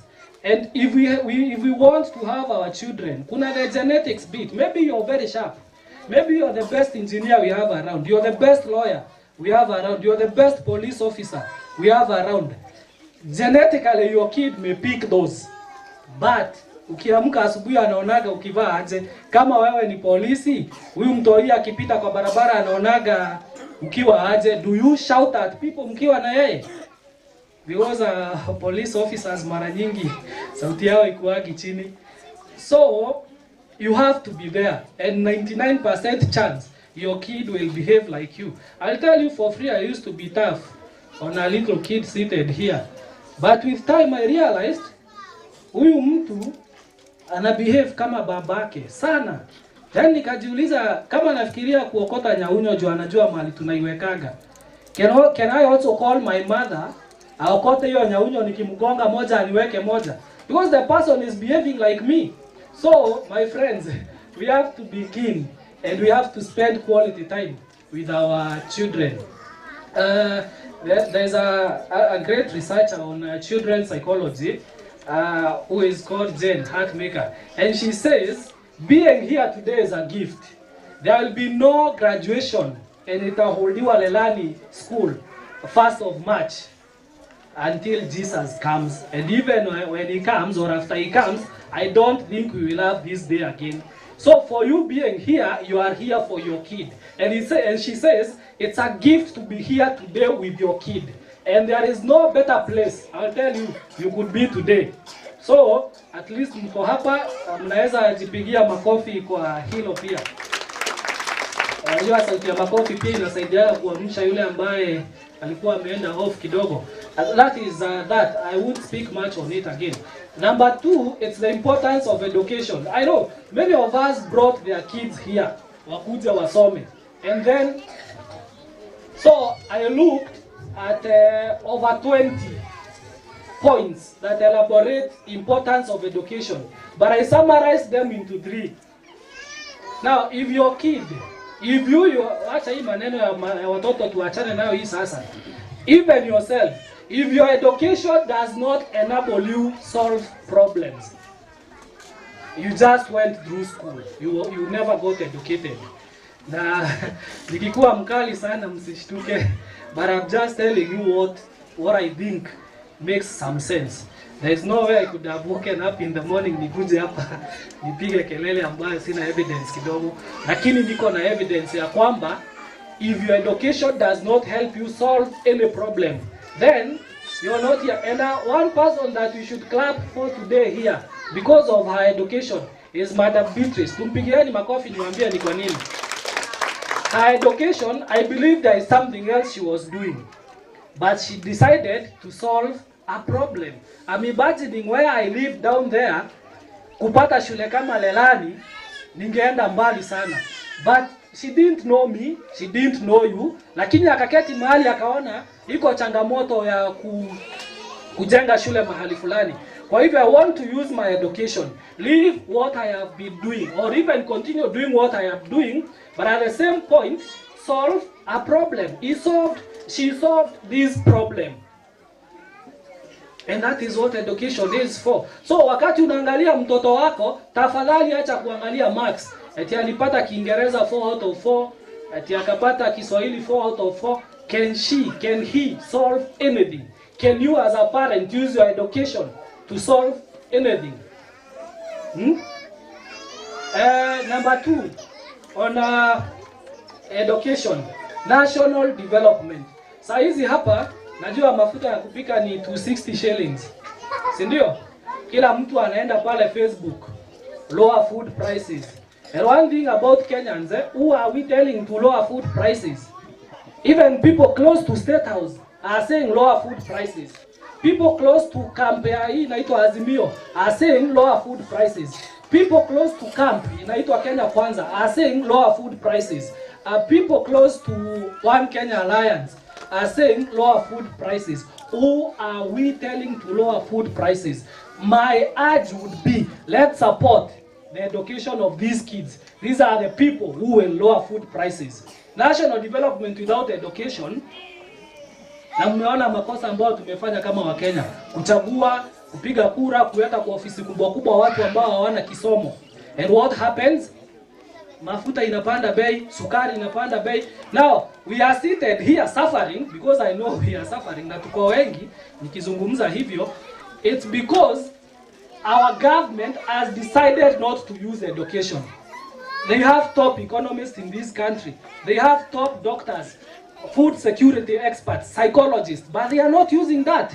Mafuta tu ikipanda bei shilingi 2 Nigeria ama Saudi Arabia, serikali inaongeza na shilingi 20. To me, it's lack of education. Number 3, on the importance of education, and especially for our kids, it eradicates poverty. Singeacha hiyo. Hao watoto tusipowasomesha watakuwa maskini. Wacha niwaambie ukweli. The current world does not recognize that you are the best runner as long as you do not have some basic education. Are we together? So those are the summary of the 3 points that I decided to dwell on. The other things that will come baadaye. Hizo vitu zimejaa kila mahali, but at least you should know the importance of education. National development, problem solving, and also this education helps these kids know their rights. You know, it's very difficult to deal with a child or even an adult who doesn't know their rights. So tujipange hivyo na tuwa support ndio waweze kushughulikia mambo hayo matatu. And finally, how can you be present in your child's education? Ama nikukuja siku ya leo. Yeah, it's one of the ways. Coming here today is one way of being part of your child's education. Number 2, never talk negatively about education in your houses. Maybe elimu yako ulisoma mpaka degree na saa hizi hautumii hiyo masomo, unafanya vitu zingine. Don't talk negatively about education. Tell them shule ni poa, wacha waende wakasome. Attend all school events. I know wakati tulikuwa pale high school, mzazi akikosa fare like my parents, they never used to come. And that was the most demoralizing day of my life. When it's a parents' day, na uoni babako, uoni mamako. Afadhali hata ile siku mzee amekuja na gazeti pekee. Chapo utajipanga na wenzako, huko kuku utajipanga na wenzako. Na wakati mwingine wakikataa kukupanga, huwezi kosa vile utajipanga hiyo maeneo. As long as kuna chapati dom A, kuna kuku dom B, huwezi shindwa kujipanga. But when the parent is not there, iko huzuni bwana. So, for you to be present, you need to be present. I would like also to tell you, wakati mwingine kuna school bus. But take your kid to school. Drive them to school. Tembeeni na yeye mguu mje shule. Aone hata dadi hata mami anaelewa maneno ya mimi kukua shuleni. And those are some of the easiest ways. Another thing that I would request the director as I wind up. Si wind up kama ile ya Paul kwa Biblia. One way of participating in our children's education is by volunteering in school. Some of us here, hawa wazazi unaona tu, can play guitar. Others can play those drums. Others can play the keyboard. Some parents here are teachers. I know these kids will be very excited to see their mom who teaches in another school volunteering to teach a lesson here. Ni ukweli ama ni ukweli? So mwalimu, tupatie hiyo nafasi. Those who can volunteer, we are willing, and I know they are willing. Nimeongea kama mwanasiasa on their behalf. I know they are willing to volunteer on what they do. There are so many things we can do to the school, and we are willing to volunteer so that these kids will know we are volunteering. And lastly, as a parent, you need to know your rights. You also need to know your duties and responsibilities. The Basic Education Act 2013, Section 31, gives you 3 duties. And the first duty is to cause your kid to be registered, to be enrolled in a school, which I believe all of us have done. Number 2, it's an offense. Number 2 of that section is paragraph 2 of section 31 is an offense not to do number 1, not to cause your child to be enrolled. Now, number 3, najua hapa mnatumia jina character development kumaanisha kitu ingine. But the law talks about character development. It's your right as a parent to participate in the character development of your child. So, those are the 3 duties that you need to know as a parent. Because of time, because of other things, I will end my, I won't call it speech, but we were sharing. The good thing is nilipata makofi yangu mapema na niwashukuru sana kwa kunisikiza na pia kwa kupiga makofi kabla nianze. Asanteni sana. Amazing. Let's appreciate again. Let me tell you, Lelani, kama ndio wazazi, Lelani, we are going far. Yes. True? Yes. So, now without wasting time, I would like to appreciate kilicho na mwanzo kinakuanga na mwisho, lakini Lelani, we are not stopping. But I will just tell you the truth. We have that one person who always, unaona ile mzazi wako anakuaminingi unaweza tembea. There's that one person who believed that Lelani is an institution and that can take care of your kids. Our parent number 001.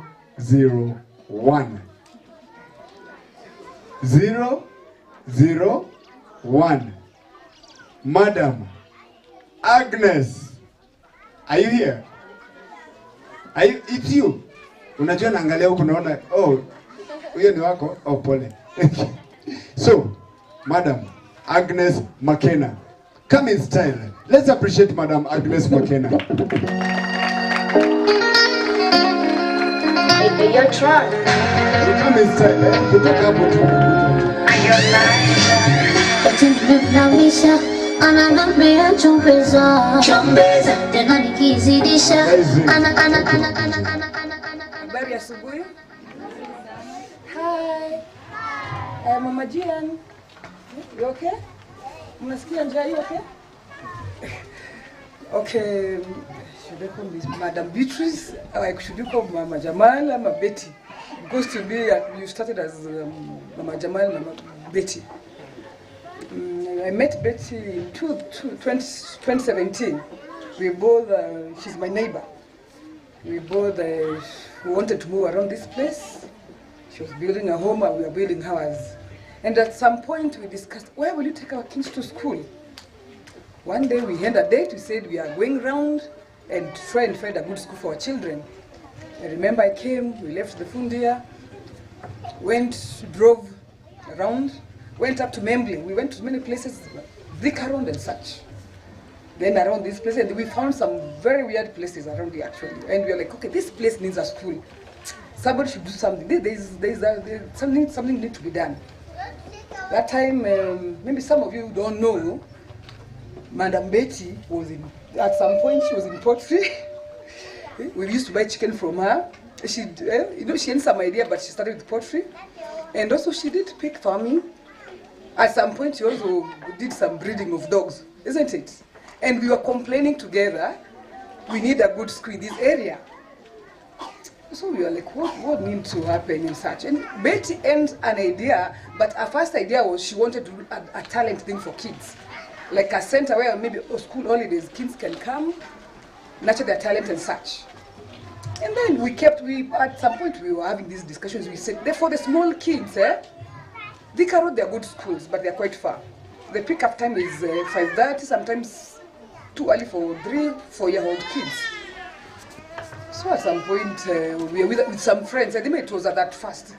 We had discussed those things so many times, and then people were like, they called her, they called her Madam Betty, they called her Mama Jamal, fungua shule.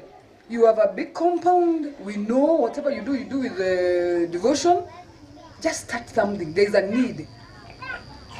And then at some point, she called me, she told me, you know what, McKenna, I've decided, and I think that idea of a school, I need to do it.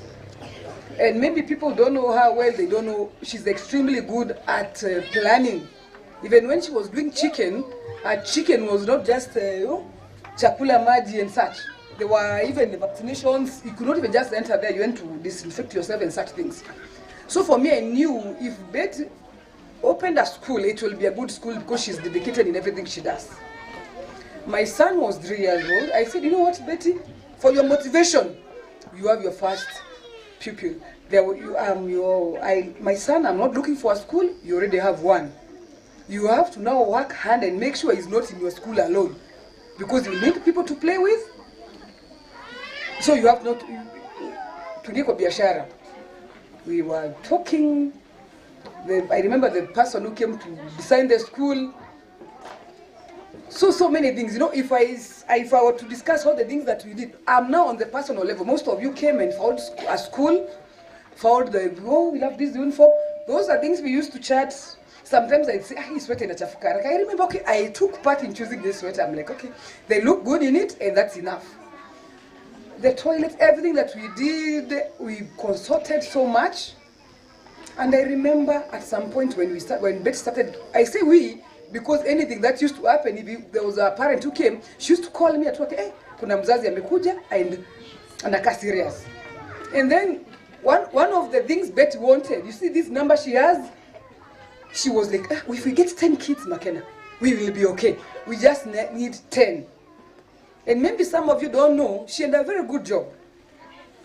And she told me, you know, McKenna, when somebody trusts you with a 3-year-old child, they don't expect you to hand over that duty to someone else. So, you know, if I get 10 kids, I need to resign. And I remember when, as it was growing, she was like, no, I have to resign. And I remember we also consulting with you on terms of the education and everything. So for me, what I can say as a parent, Madam Betty, thank you. Thank you for what you're doing. Those who know you personally, they know you don't take anything, you don't take shortcuts and everything. Personally, I thank you. My son has been here. He is happy. As you take a Adrian's child to school, you don't want them to be stressed. You want them to go to a place where they are taken good care of. They don't come over in the evening vomiting because of food poisoning or something they eat at school. You also don't want a principal who takes shortcuts. You want to have those not qualified teachers. Those who don't know well, the teachers, Teacher Betty's, the teachers who are here, she vets them so well on so many things. That is where you can, I have an older child, at the level where my son is at the moment, I cannot compare where my other son was at this level. So I know there is no shortcut. Another thing, even as parents, even the people who want to start business and everything, I will encourage you, because I have seen this thing grow. I have seen the plan of how the classes should be. I have seen, what do we do about this? I saw her sell a very beautiful car that I like to drive sometimes. So that we can, and we went looking for a bus. We went along Kiambu Road for a school bus. And a beloved car, and to be sold. I love the car too. Sometimes I used to use it. But she also sold that one because of her dream. She was not sure if you guys will come, but she had a dream, and she worked hard on the dream. And it's not, you just wake up and do something. I remember there was chat, even before the school started, there was an exam. Actually, we sat down with a budget.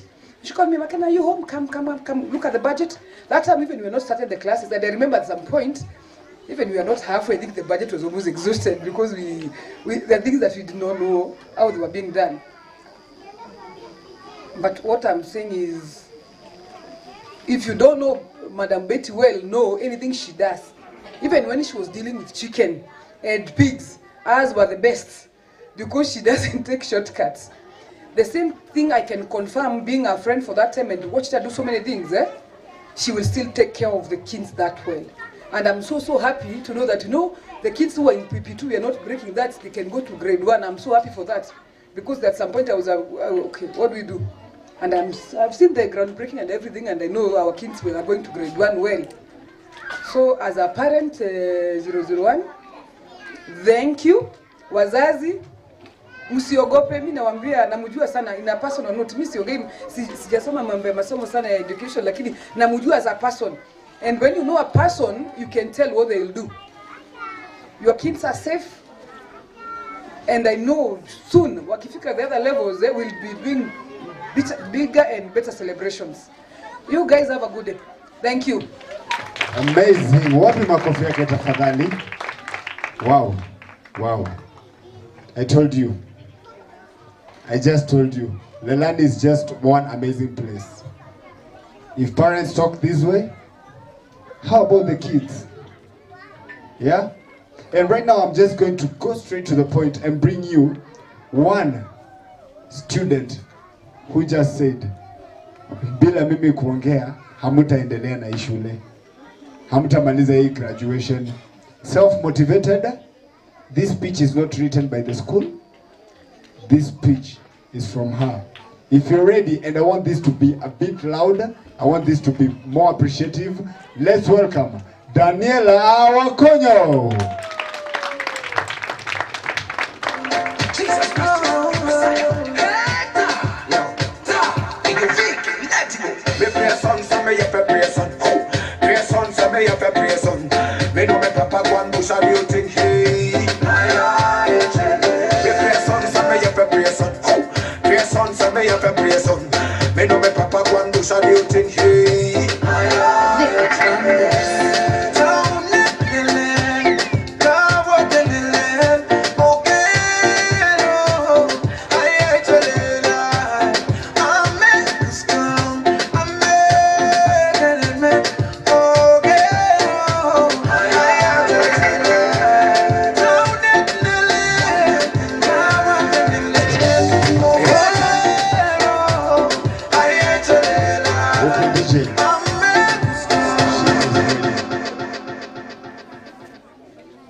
Wakonyo Kamau is becoming a strong, fierce, confident girl who realizes she has the power to change the world.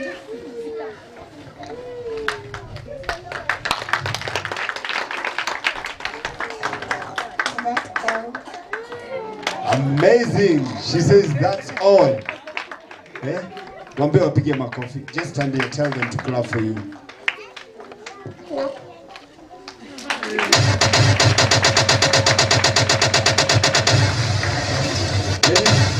Ladies and gentlemen, when is the first time you held a microphone?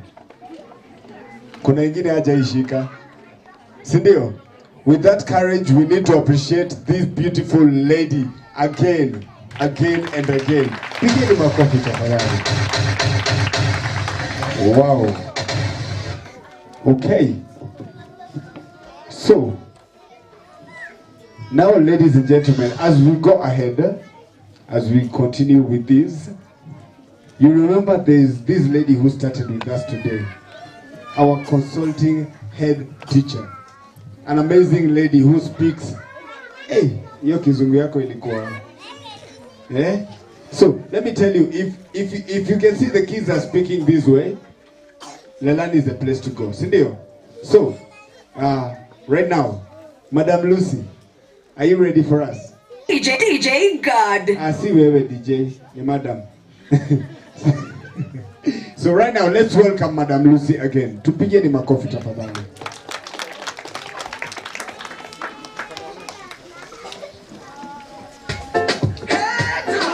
Come in style, Madam Lucy. So, tunajua. Yetu ni style, si ndio?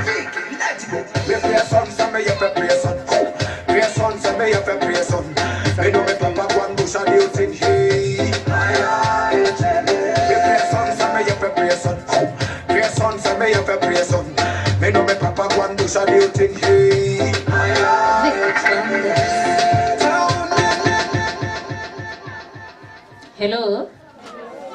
Hi. How are you? Good morning. Yeah, it is still morning. I'm back again.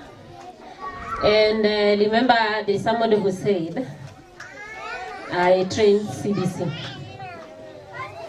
We are in the CBC curriculum. And the children said, it is the way to go. Can you also, as a parent, say, it is the way to go? CBC is the way to go. And before I start, I want you to be very much aware about the school calendar. I want to start with the school calendar because I know after COVID-19, that is it in 2020? That is when we went for a compulsory leave to Accra. Yeah. And then when we came back, we had to reset the calendar, the school calendar. Sindio? So I want you to be very much aware about our school calendar. Next term, and I'll not only speak on behalf of these children because you parents, you have other children in other classes, other grades. Sindio? There are those who are in 844 and there are those who are in CBC classes. So I'm going to cut and close all those classes so that you can be very much aware about our school calendar. So next time, all the classes, all the grades, levels will transit to the next class, the next level, or the next grade. So let's start with class 8. Class 8 are sitting for their KCPE starting coming Mondays. Sindio? So by next term, they will be in Form 1. The current class 8 will be in Form 1. The current class 7, next term, and next term is not far. Usisikie nikisema next term, usisikie it's far. It is starting from 25th April. From 25th April to 1st July. Sawa? So the current class 7 will be in class 8. The current class 6 will be in class 7. And don't forget, The current class 7 will sit for their KCPE in November 28th and end on 1st December. Sawa sawa. So tumekuwa hatuna holiday. We have a very long holiday here of 7 weeks. We shall have another one in December. I want you to have it so that you can plan for proper planning. Sawa sawa. So I've said the current class 6 will be in class 7 next term.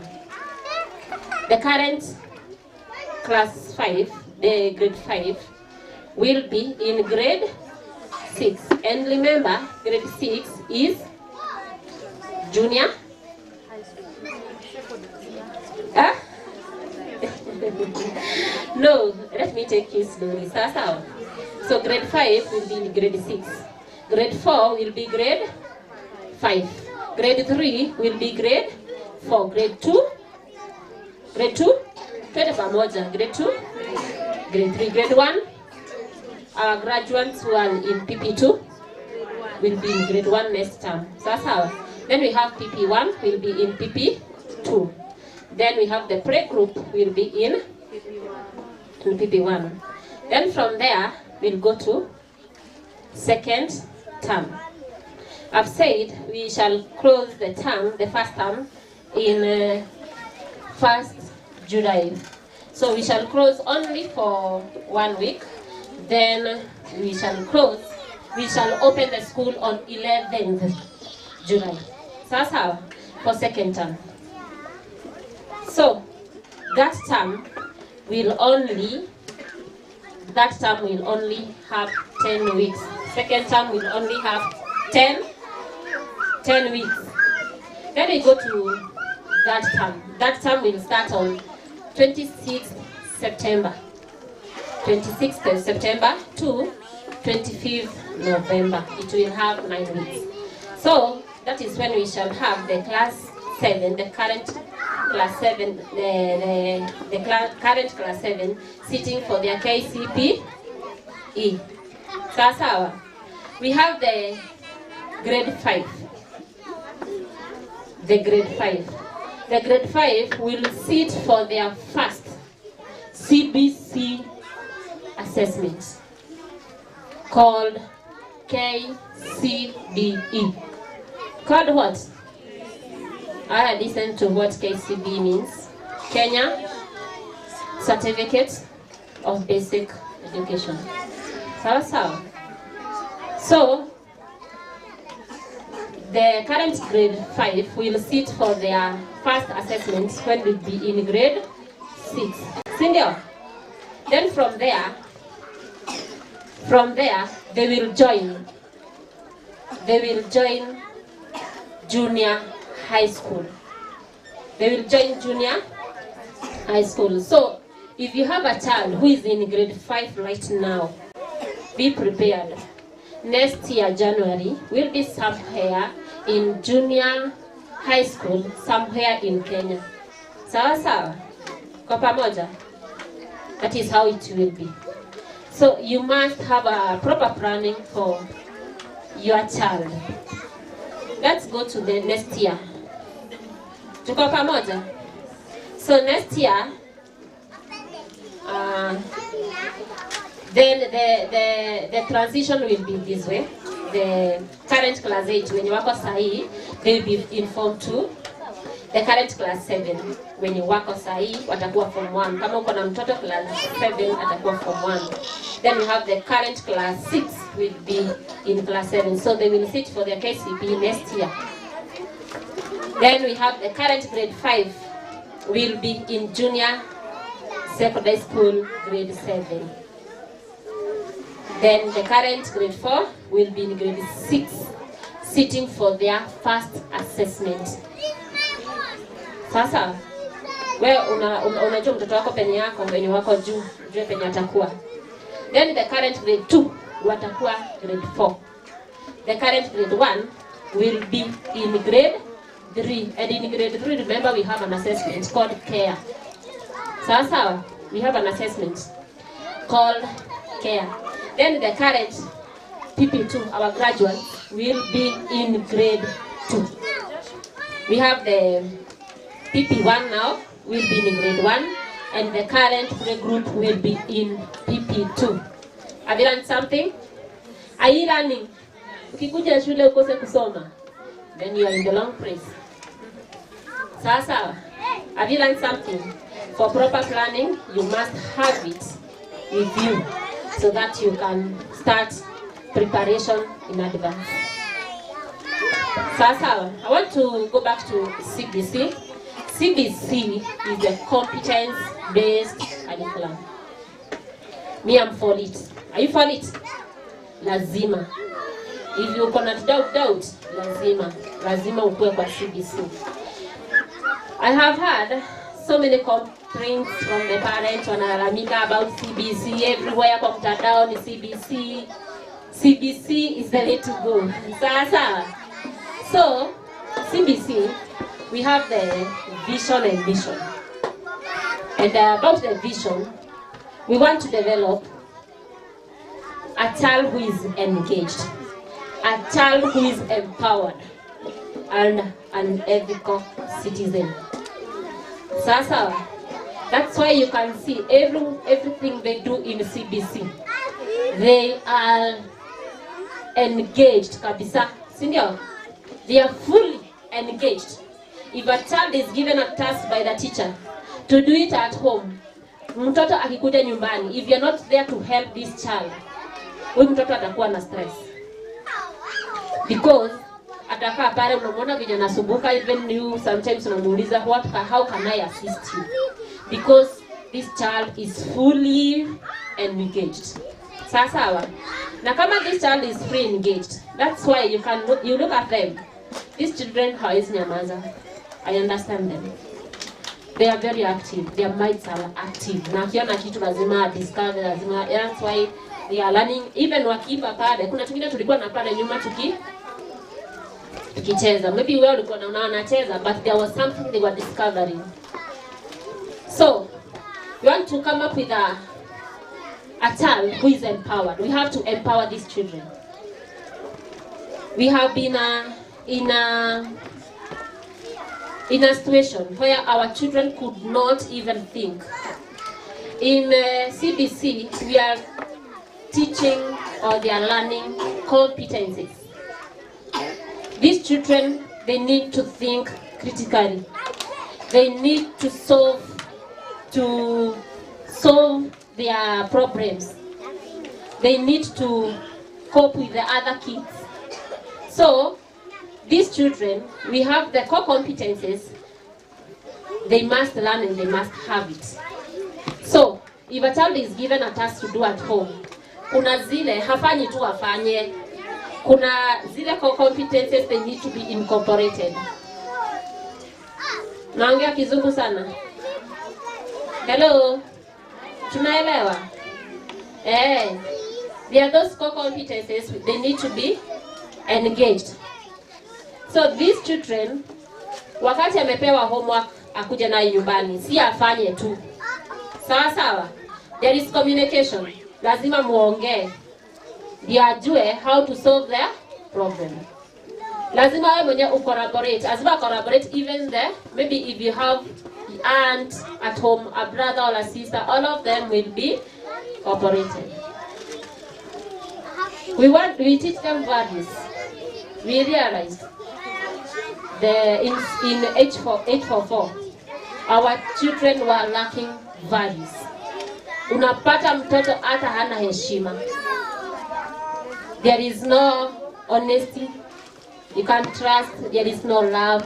So the CBC, we are teaching them all those values.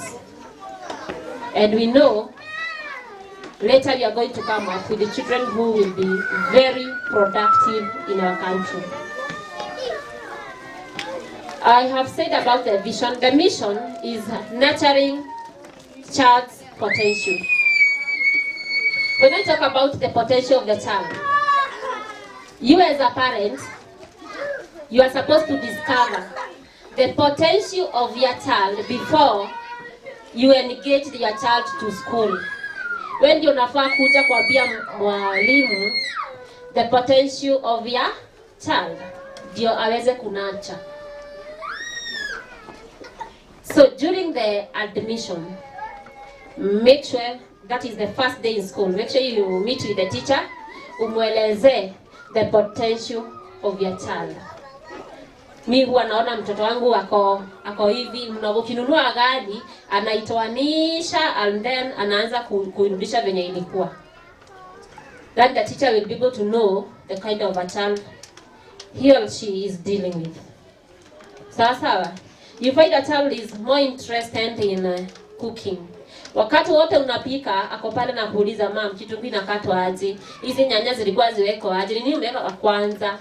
So can you go and tell your teacher what you see in your child so that the teacher will be able to nurture your child's potential. Sawa. I also want to talk about the assessments. In CBC, we don't have a failure. That's the best thing with CBC. Because we look at all areas. We don't have a failure. And the children cannot repeat. In 844, they were repeating. Walikuwa narudia, unapata mtoto amezeekea shule. This one, no. Because if a child cannot be able to do this, the child has an alternative, can be able to excel in another area. And that's why in CBC we have pathways. Sawa. And before the child reaches these pathways, it needs to be nurtured from pre-group class. Where it was, even from home, where it was discovered before the child was brought to school. So you have to stay close to your child for you to be able to discover the potential of your child. Sawa. So in the mode of assessment, it is not like 844. 844 tulikuwa tunaingia hadi na Mwakenya because ilikuwa natupea stress. Yaani umeclam nasikia kichwa kama italipuka, the whole night haulali. We clam. Waka unajaribu kuandika. Ukienda kwa when we are frisking children during exam time. Napata wengine wameandika kwa mikono, wengine wametoa nguo wameandika huku kumejaa maandishi. Unlike CBC. CBC haina stress because whatever you are learning, you want this child to learn how to learn. Sawa. Learning to learn. So mtoto ni yeye zina flow tu. You don't need to write Mwakenya or what. Ziko hapa kwa fingertips. Sawa. So the mode of assessment that we are using, the highest score, we call it exceeding expectation. The child exceeds. And for a child to exceed, we don't look at one area. You look at different areas. And then you can be able to conclude this child exceeds. So, unaweza pata wewe unaenda kwa class kuuliza mtoto wangu alikuwa namba ngapi? Utaambiwa there is no ranking. There is no ranking yenye liko natupea stress. Ati mnakaa ukisikia KCP imetoka nyinyi wote kwa TV, which school is number 1? Where is my child? In CBC no ranking. Sienda kuuliza mwalimu mtoto wangu alikuwa namba ngapi? There is no ranking. Sawa. So I was talking about exceeding expectation. Amefanya vizuri sana.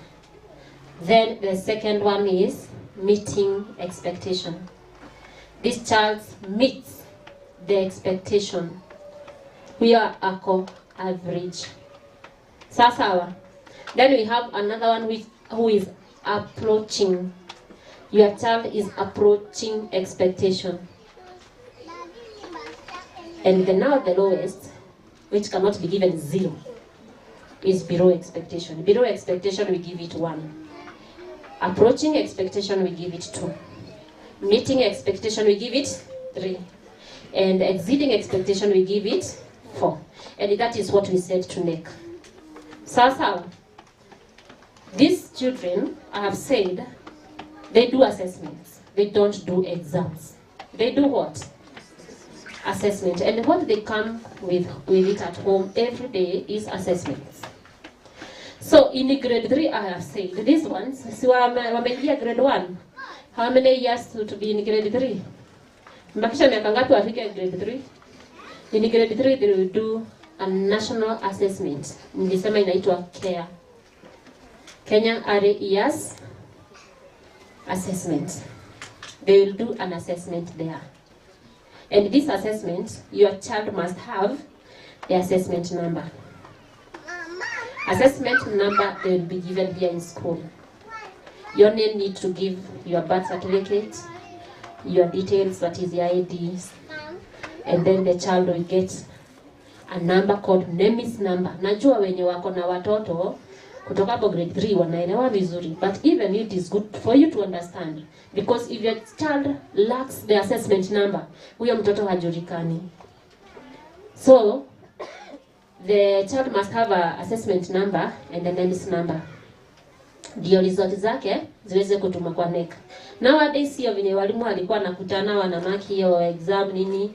No, we mark it and send it online to NEC. So nowadays things are made easier. Sasa so tukifika hapo, we ask you to bring those details. Just bring them to school so that for smooth learning, so that your child can get the assessment and the NEMIS number. Sawa. So I want to talk about something called authentic task. Authentic task ni ile task unapatia mtoto, kazi yenye unapatia mtoto anapewa na mwalimu akuja afanyie home. Na hii kazi ni kitu kitamsaidia in future. For example, I might tell your child to come and make a seed bed. To come and make a seed bed.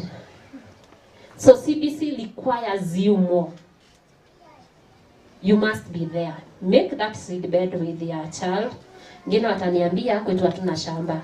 Yes, hamuna shamba. There is no piece of land where you can make a seed bed. But this CBC inataka think critically. You be creative. Sawa.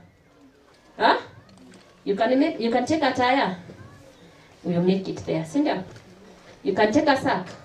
You make a seed bed. So inafanya you think unafikiria sana. So if these children are given this work to do at home, please parents be there for them. As they progress, there are so many things they are being requested by their teachers to come with them in school. That is where the complaints are coming from the parents.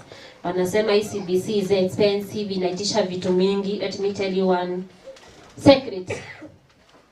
You don't need to buy these things. Can you look for the locally available materials? That is what you need. Sawa. Niliambia mtoto, tomorrow come with a ball. Nyinyi mnaenda kununua mpira kwa nini? Unaenda unanunua mpira, umpatie mtoto akuje nayo shule. No, that is not what I wanted. I wanted you to make a ball. During our days, we used to make balls. Sisi tulikuwa tunatengeneza mipira.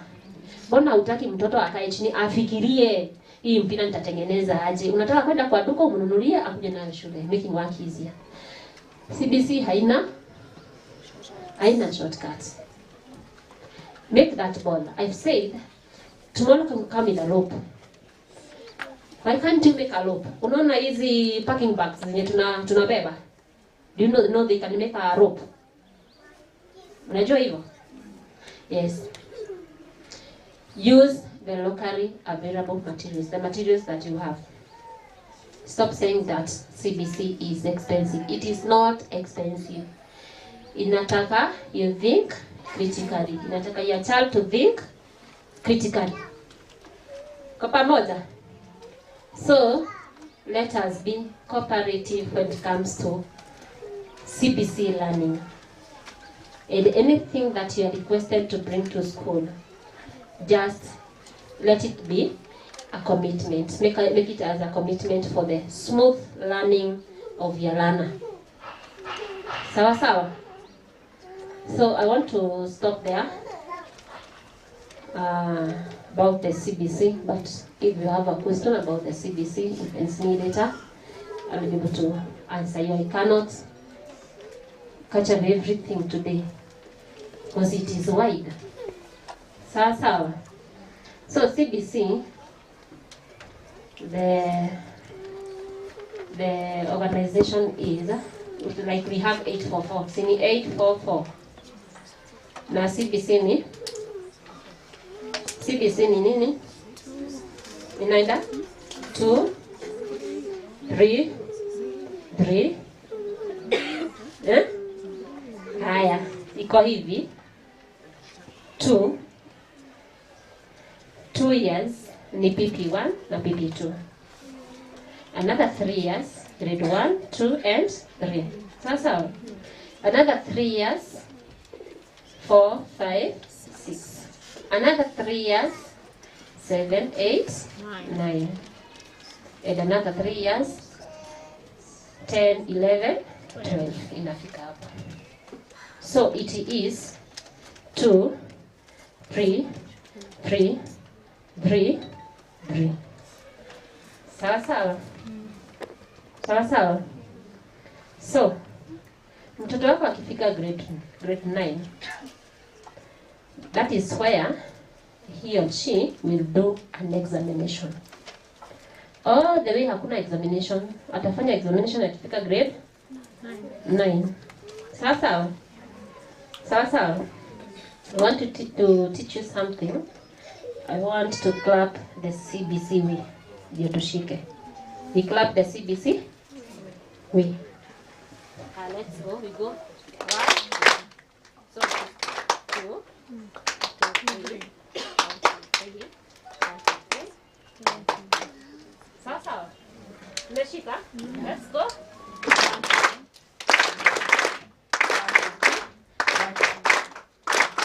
I stop it there. Thank you so much. I'm through with the CBC. Unless you want to know more about it, you can see me later. Want to come back to this school? I said I started with Madam Betty, and the time she was starting this school, she called me. I can't even remember tulijuana aje, but let me tell you, your destiny is determined by God. Sawa. And we have destiny connectors. Na Mungu akisema wewe ni destiny connector wako, nitakwendea mpaka penye huko. Sikuwa namjua, but coincidentally to meet, and we kicked off. So I have been here as a consultant. She needs anything, I'm always ready. And I'll still be ready to support this school, because if you have a child at your heart, hii kazi si ya kila mtu anaweza ifanya. Not everybody who can be a teacher. Sasa I know ukiachiwa mtoto wa neighbor just 1 hour, you will start complaining. Mtoto amenisumbua. Mtoto nisumbua hata siku nyingine nisiachiwe. But for me, I can handle those children alone. Even not even one. Give me even 1,000. I'll stay with them comfortably with no stress. So it is a passion. Thank you so much for trusting us with your children. And I know we are progressing to a higher height. This is the best place for your child. We thank you so much for your cooperation. She has been calling me, telling me how wonderful parents. And even the time I was leaving, because I stayed here the first whole week doing admission, talking to parents. There are some parents who came with, they wanted my assistance. I can remember a child with autistic, and I was able to advise them what to do. Because CBC is inclusive. CBC is what? Inclusive. Tuna include wote lazima wakuwe kwa class, lazima wasome. So the teachers must be well equipped with skills and knowledge. So thank you for the far we have come, and I know God is going to take us to the next level. So for this school to continue smoothly, we need you. We need you more. And We pray that you continue with that support. I want to talk about transport. I want to talk about transport because if we don't plan things well, unaweza ona gaps, unaweza ona there is no smooth running. So I want to talk about transport and request each one of you to be always punctual. To be always punctual. If you're not punctual, ukinichelewesha, umechelewesha huyu mwingine. Maybe I was told my child will be picked at 7:30. And I have prepared that time to be at my workplace by 8. So I'm giving myself that minute. So if you delay a little, utakuwa umenikosea. Si ni kweli? So I want us to be punctual when it comes to transport. And if you have any problem,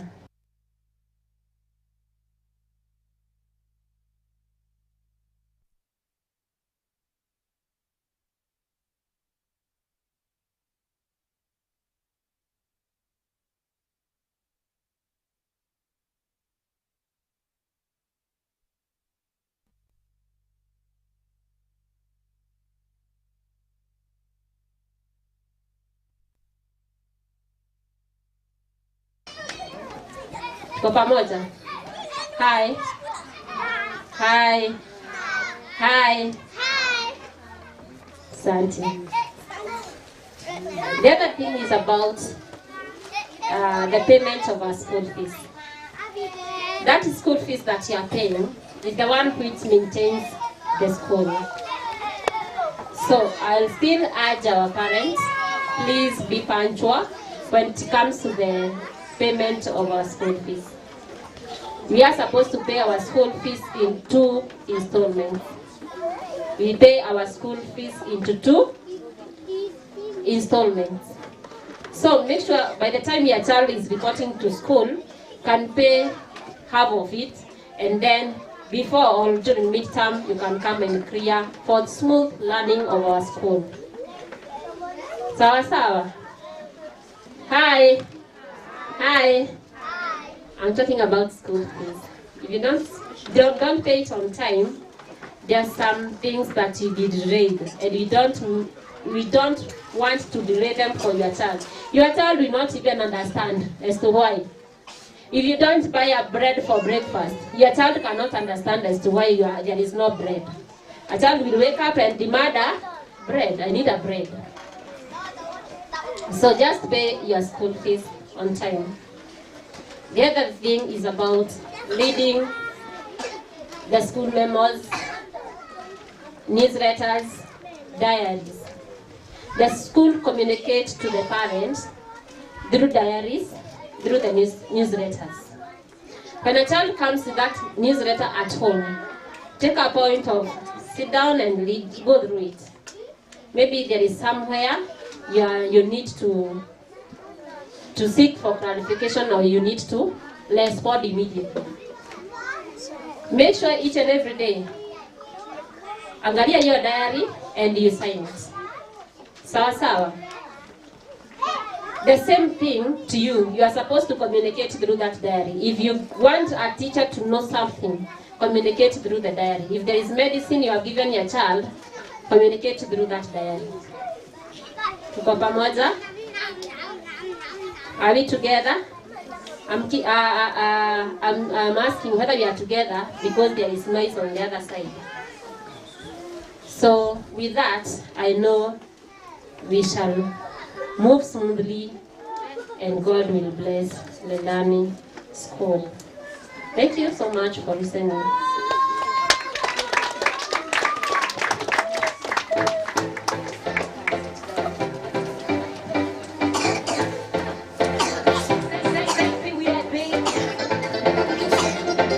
Amazing, amazing, amazing. Thank you, my DJ. So, ladies and gentlemen, I hope you're still attentive, right? Cindy, we are still hearing whatever is happening. So, as we continue, unajua ni vizuri kukaa karibu na Waluya from Fifi's Fashion House, Mama Britain. Is it you? Online yangu imeanza kusema kwamba unajulikana. Yeah? Umetumiwa salamu kutoka Fifi. Oh, kai. Kama mjatumiwa salamu ni nyinyi. So right now as we continue because of our time, I am going to tell you. There are people who sacrifice. Okay? Hello? There are people who sacrifice. Some sacrifice their jobs. Some sacrifice a lot so that they can actually give a dream. They can actually even give others something that they can always talk about.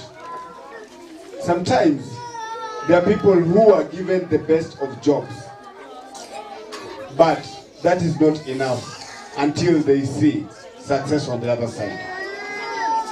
So, we have one amazing person in this house. This lady, amework kwa media to the best places. She has worked in media, ile part kuna kwanga na watoto, all programs za watoi, amefanya vitu mob. Good salary, good reputation and all that, but she felt this is not enough. She just said, I have to make sure that our kids get quality education. She wanted to take it a bit further. And right now, without wasting time, I am going to welcome the one and only Beatrice.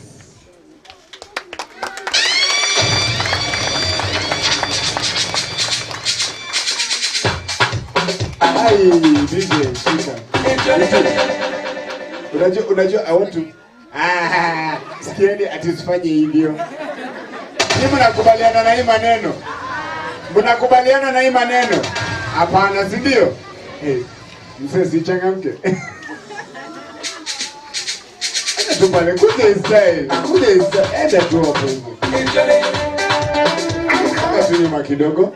DJ, for how she's dressed, she's a beautiful lady. See, she looks beautiful. Eh? Students, doesn't she look beautiful? She looks amazing, right?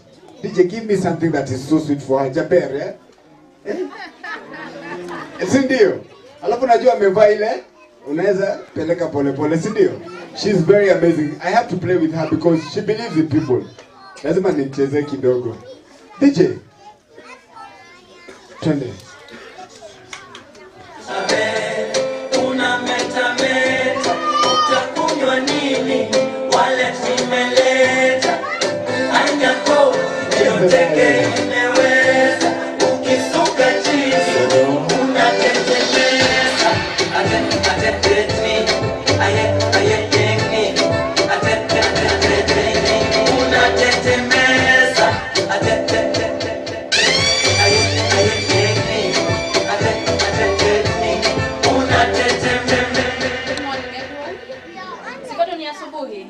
Habari ya kila mtu.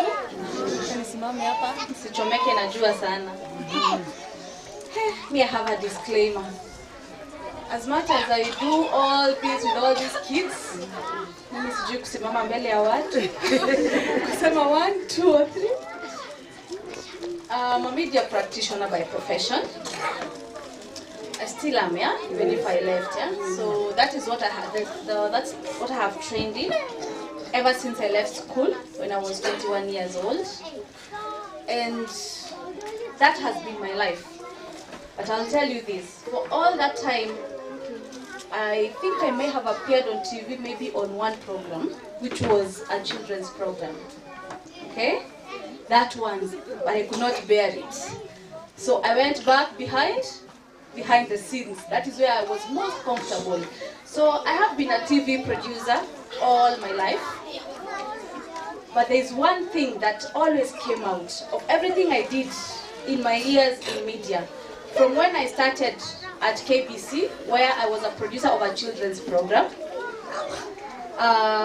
Then I moved to Nation Media Group, NTV, where I was a TV producer of a program called Generation 3. That was my own concept, which I developed for the children. Then after that, I started another program for NTV still called Teens Republic. You know Teens Republic? That was my concept. So was Generation 3. That was not enough. I also developed a concept of a program called Crossover 101. You still watch those shows, yeah? So those are my babies. Okay? So after looking into my years, yes, when I did that at NTV, I moved to Citizen TV. Now I was more corporate at Citizen TV because I was a TV commercial producer. And as I continued to do that, I was happy with my job, but it was not my dream. That is not where I would find fulfillment. And I realized the way you analyze your life and you look at everything that you do, then you start to realize a trend. Have you realized one so far? Everything I did had something to do with children, all right? Then one day I sat down and I thought, you know what I can do? I need to do something talent-based for kids. So I started as being a trainer at Nairobi Primary School where I would train the drama club. Okay? From there, someone noticed me, my former boss at Royal Media Services, and she had a talent school for kids where I was hired as a consultant. So I started training kids in talent. Then afterwards I realized, you know what? Maybe this is something I can do. That is what McKenna was talking about. I have a big compound, so I really wanted to do a talent center for kids. So if everybody who has seen a signboard of Lelani School out there, it states a lot what? It talks about a talent camp, isn't it? Lakini COVID ikatuhit. Wakati COVID ilitugonga hakuna holiday, si ndio? Saizi watoto wanafunga 1 week, 2 weeks. So I thank God for that in one way or another, because that way, that is how Lelani School was born, and not Lelani Talent Camp, isn't it? So that's why I realized, now with these holidays, what can be done? What are we supposed to do? Does it mean that you close business for 3 months, then open for 1 month, and it becomes a waste, isn't it? So we sat down. I do consultations a lot. I don't like doing things on my own. I believe in teamwork. So with my friend McKenna here and among other friends that would sit down with, and I would tell them all the things that I'm thinking, and then somehow you're able to realize where you're supposed to be, isn't it? So eventually, what happened was I decided, you know what? Let me start small, because I've never been in a school in an institution, you know, like a school, fully fledged school, you know. So I said, instead of that, I'll do a kindergarten, so that when I close the kindergarten, I can do my talent camps when we close the school, isn't it? Then now, most of you came to me and you started telling me, sasa Beatrice, nakumbuka wazazi kadhaa hapa, Beatrice unataka tupeleke watoto wapi tukitoa Lelani? Si ufungue tu grade 1. Niko sure kuna watu wengi, kama unaweza inua mkono, if you've ever asked me that question, kama tuko na grade 1, si tuko hapa? Si ndio? So, and I started thinking about, you know, maybe I can do it, you know, maybe I can do this. So of course, I may have called a number of you parents. Kuna wale nilipigia simu nikifanya research yangu, kuna wale tumekutana pale Green Spot, tukiongea maneno ya, nikiwauliza, you know, what do you think about 1, 2, 3, because naweza fungua shule nijifungulie, si ndio? Lakini mimi nitaka nifungue shule ya ile ina cater to the parents. Like McKenna said here, tulizunguka tumetafuta shule. So for me, when I do something, sijigambi, lakini kitaka kufanya kitu, I want to do it at my best. I want to give it my all. So I did my research and I realized, you know, I could start small, tumalize kindergarten, grade 1, and so on and so forth. So thanks be to God, because I consider this a huge favor. Kiangalia hapa nyuma ya hii tent, kuna mjengo inaendelea hapo. Hiyo mjengo ni ya grade 1. Ndio? Kuna wale walikuja wakiuliza, sasa kuna grade 1 ama kunaenda hata hamuoni kitu kifanyika, mnakuja hamuoni kitu inatendeka, si ndio? But I believe mimi, mtu akiwa na pesa mahali, ukipata kubaro kuna finances, anything is possible. This Lelani School was built in 2 months, record time. Ilijengwa in October and November. Tukaanza kuona wazazi December, tukafungua January. Si ndio? Sasa msikufe moyo mkiona ati ile mjengo bado iko pale chini, iko foundation. Mahali pesa inapatikana tu hivi na njia ni mingi, sivyo? Mahali pesa inapatikana hivi. Ukikuja hapa after 2 weeks utapata tena kuna development imesonga. So msikufe moyo, but in the meantime we have 2 classrooms in this current building where we'll be able to host our grade 1s wale wana graduate leo. So watatumia hizo madarasa kwa hii mwaka. Kisha by the time tunafika January next year, the plan is to have completed at least the ground floor of this structure here, so that wale wataingia grade 2 wapi hapo, na wale watagraduate waache watoto wa kindergarten pale waingie pale. Sasa huko tuache kindergarten, huku tuanze na primary from grade 1. So that is the plan that we have ahead of us. Sawa sawa. Na mimi nasema tu kila mtu mahali huko piga magoti, omba Mungu pamoja na mimi. Mimi nataka tufike mahali tunaweza kuafford Madam Lucy as our principal in this school. Who seconds me? Saa hizi tunafanya consultation na yeye kwa sababu hatuwezi kumuafford. Bado tuwachanga lakini with time we'll be able to do that. So Madam Lucy, a time will come when we will request you to be here full time. She is good at her job. Every decision that has been made in this school in terms of the syllabus, in terms of the teachers, every interview that has been done for teachers, she has been present. She's always present in everything that we do. In matters CPC, she has trained, I feel like a trained teacher myself, because I have gone through every step that teachers go through. Sawa sawa. Na kama kuna swali mahali, especially considering the syllabus, she's always available on phone. I call her in the morning, I can call her at night. She will come to my house anytime that I need her. She's always available for a consult. And thank you so much, Madam Lucy, for that. That's how. And Agnes McKenna, Mama Gian, I want to say thank you. You've held my hand, among other friends who are here. Menishika mkono tangu tukianza hapa shuleni. Ndio. I also want to thank Dr. Jane Kamau. That is our guest of honor. Alikuja amechelewa kidogo ndio maana introduction haikuja pale. Atakuwa introduced vizuri. Atajiintroduce yeye mwenyewe akipata nafasi yake. But thank you so much for being present. Baba Nicole, thank you so much for honoring this opportunity to come and speak in front of all these parents. And I'm sure you've gotten one thing or another. Sindio? Kuna jambo tu moja ningetaka kumention. Ya kwamba hawa walimu tunaona. All Lelani school teachers, can we all stand up? Tusimame mahali tupo. Where is Teacher Miriam? Oh, good. That is the Lelani school team. We have Teacher Susan, raise your hand. We have Teacher Miriam, Teacher Ruth, Teacher Jacqueline, and Teacher Rehab. That is the entire Lelani school team. We have 3 classes. We have playgroup, we have PP1, and we have PP2. Playgroup and PP1 each has 2 teachers, and PP2 has 1 teacher. Hawa walimu mnaona hapa, mimi wavulia kofia, because the work that is done by this teacher is amazing. Are you seeing how they are dealing with these kids? Like Madam Lucy said here, wewe ukachiwa mtoto mmoja hapa ama wawili, by lunchtime utakuwa unalia machozi, si ndio? Yet they do their work. Unaona wanajua schedule ya watoto. Sasa mnaona wakitoka unashindwa watoto wanaenda wapi? The teachers know these kids need bathroom breaks. Ndio unaona wakitoka toka, si ndio?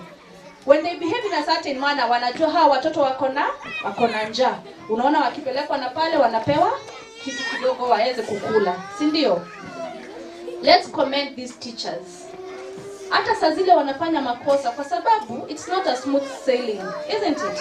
Mistakes will appear.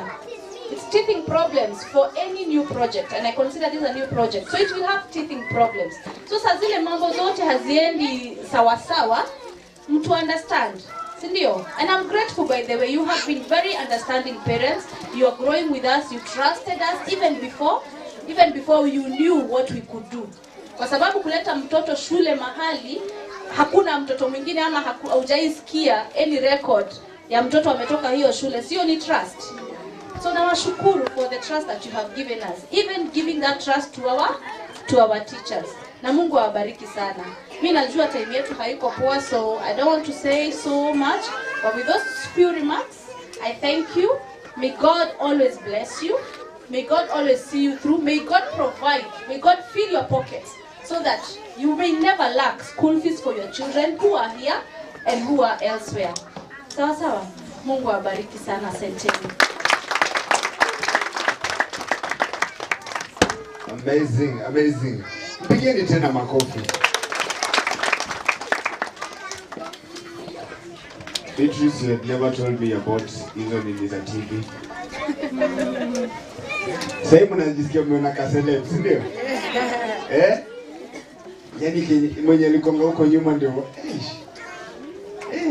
Okay, so amazing. She is one amazing lady that I have met some days in the last year.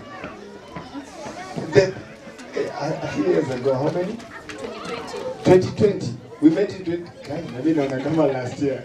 What? Yeah, we met in 2020 with her when this school had, I think, 10 students, I'm 20, around that number. And that's where we clicked tukaanza kuongea. So, I have seen how she works, and she's an amazing lady. That's all I can say. And I see future. Sindio, hata wewe unaona future? Okay, so mimi naangalia tu time kwa sababu nasikia nimeona kuna mzazi alikuwa na yon.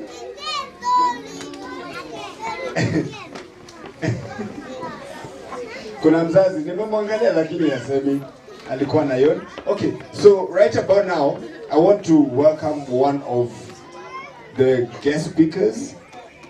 She is our guest speaker today, and akona kanini biography. Akodo najaribu kuwasomea. Okay, actually, she's a trained teacher. On the other side, she is a senior lecturer in Kenyatta University. She is wow. Actually, she is a specialist in exercise physiology. That is under the non-communicable diseases. Aside from all these, ukimwona amekuja kukaa hapa hivi, this beautiful lady also sits in other many, not 1, 2, 3, many boards of schools. As in, ukisikia hivyo unajua wewe ni mtu, si ndio? So right about now, I want you to give her claps kulingana na hizo nini zake. And her name is Jane Kamau. Mpigeni makofi tafadhali. Alafu ujue design yetu. Yeah? Kidogo tu, just come.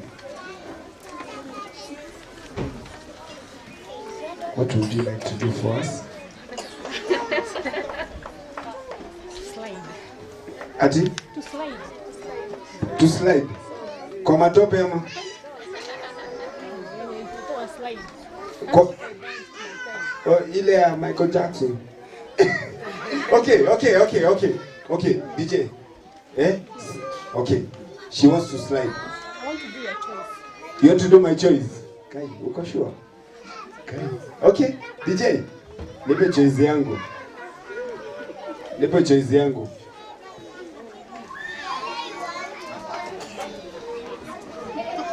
DJ, Kai.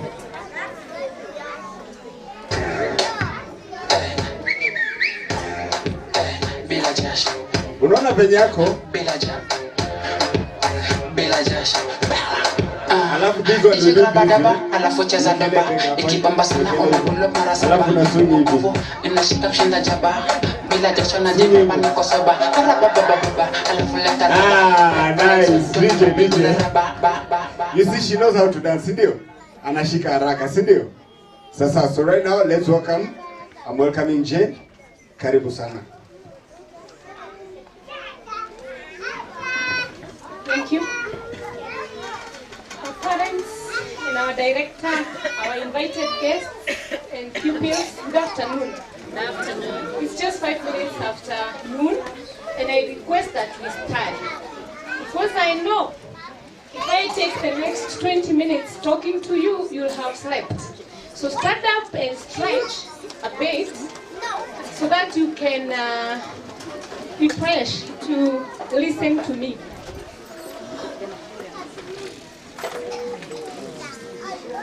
Stretch again.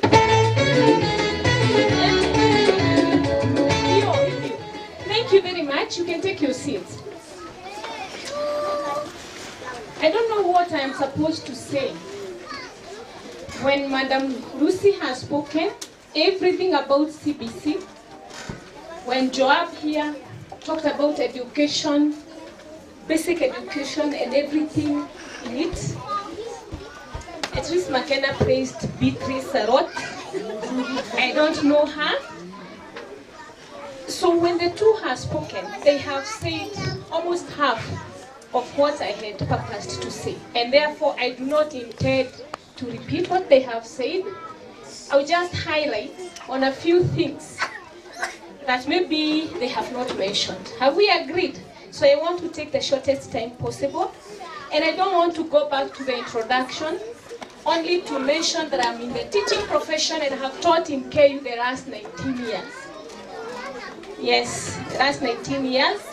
And I appreciate this invitation, Beatrice, which came through a friend and a parent here.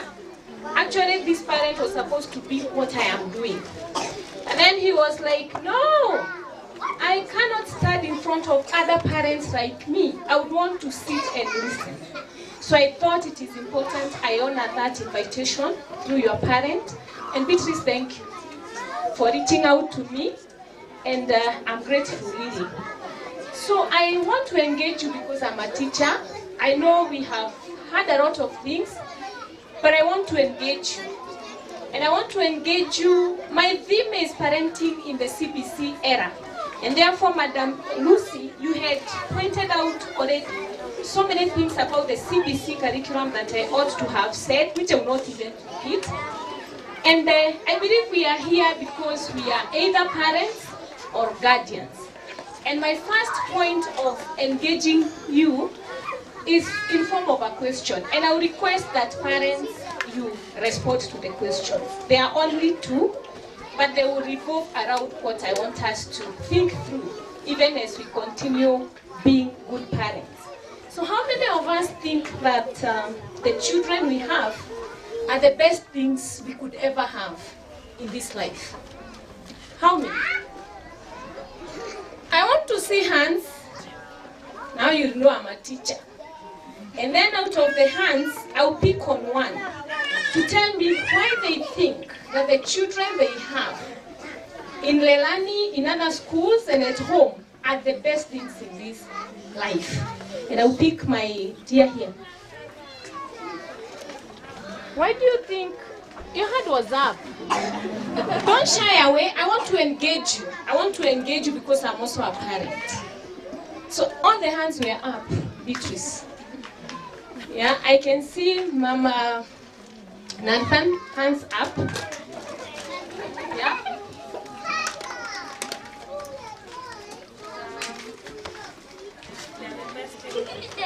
Nawal, you will bring me so much joy. So much joy. Thank you. The children she has bring a lot of joy to her in this life. So when she has a good work, a good job, and I know she does, when she has a good husband, and I know she has, the children give her a lot of joy. Somebody else, why do you think the children, those ones, and others at home and others elsewhere? McKenna, you said you have a bigger boy. Yes. Why do you think they're the best things you could ever have in this life?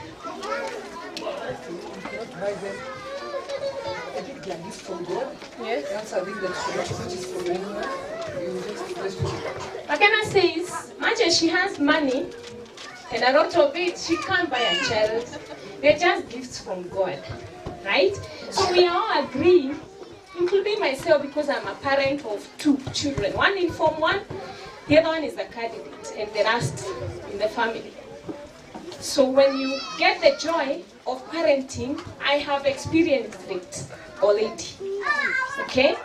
Yeah, and I feel that these children that I have, and the children you have, and those ones that called us here today, are the best things we can have in this life. Why I think that is because today, much as I am a teacher, much as I sit in several boards, much as you be called in places like I have been called, before I could come here, Beatrice, I had to settle my child. Okay? So for me, they take priority. Is it the same case for you? That before you even dress up for work, you have to determine that my baby is already taken care of. And even if you are not literally there to take care of them, you have somebody to do it on your behalf. So for me, they take priority. And I believe it is the same case for you. And because they are the best things we have in this life, we want the best job. What do you want for your child who is here? I want her to be herself, but basically I want her to be able to think, nothing else. Job wants her child to be herself and a thinker. Okay? And we listen to them also when we are talking to them. Like my son always tell me, when I grow up, Mom, I want to be an engineer. See, we want great things for our children. Is it the same case with you, McKenna? What do you want for your child? I want them to achieve their goals. Yes, she wants them to achieve their goals and their dreams. And therefore, we want the best out of them. And we want them to be great. No parent wants to be associated with somebody who is not great. Even our own parents. So we usually visit them. And it is homecoming for them. Anytime we go and they can see we are doing well, they see our friends, they can really appreciate where we are coming from because they wanted us to be great, and indeed we are. And they are the same greatness. Even when you are praying, and I know here, you don't finish mentioning your child because you want them to be great. We want them to be dependent. This is what Job is saying. We want them to be dependent without compromising their safety. Okay? But Madam Lucy here has taken us through the core, elements of the CBC curriculum. This is what is envisioned in the curriculum that we want to develop. Much as we want them to have values, we want them to be good citizens, we also want them to be independent. But then, we don't want this independence that is compromising their safety. And therefore, from psychology of education, we suffer conflict. They are very young here. You all saw them coming to the microphone. Everybody wants to talk, but I could already see danger here. Them falling. Yeah? This is what we encounter on a daily basis. So we have conflict. Parents, are you resonating with me? Do I expose my child to the real world? Okay? And prepare them for adult life? Right from this age? Or do I shelter them and let them be children? Do you feel this conflict? Parents? Yes?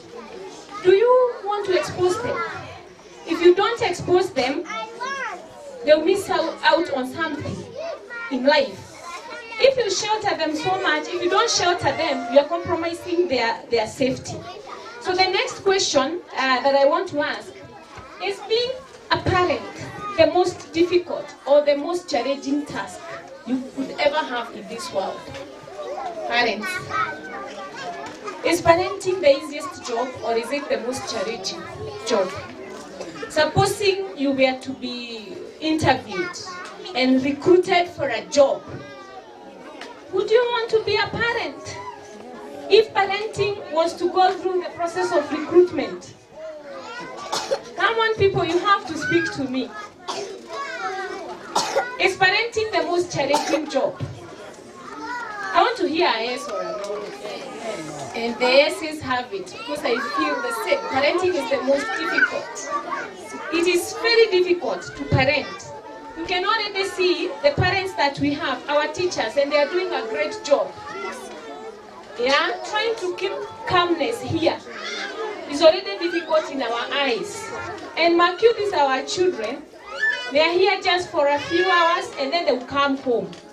If your house manager had made it very neat and everything was very good, in the house when they arrive, everything would be turned upside down. Okay? So we all agree that parenting is not easy. It is a challenging responsibility, yet one that no parent would want to miss.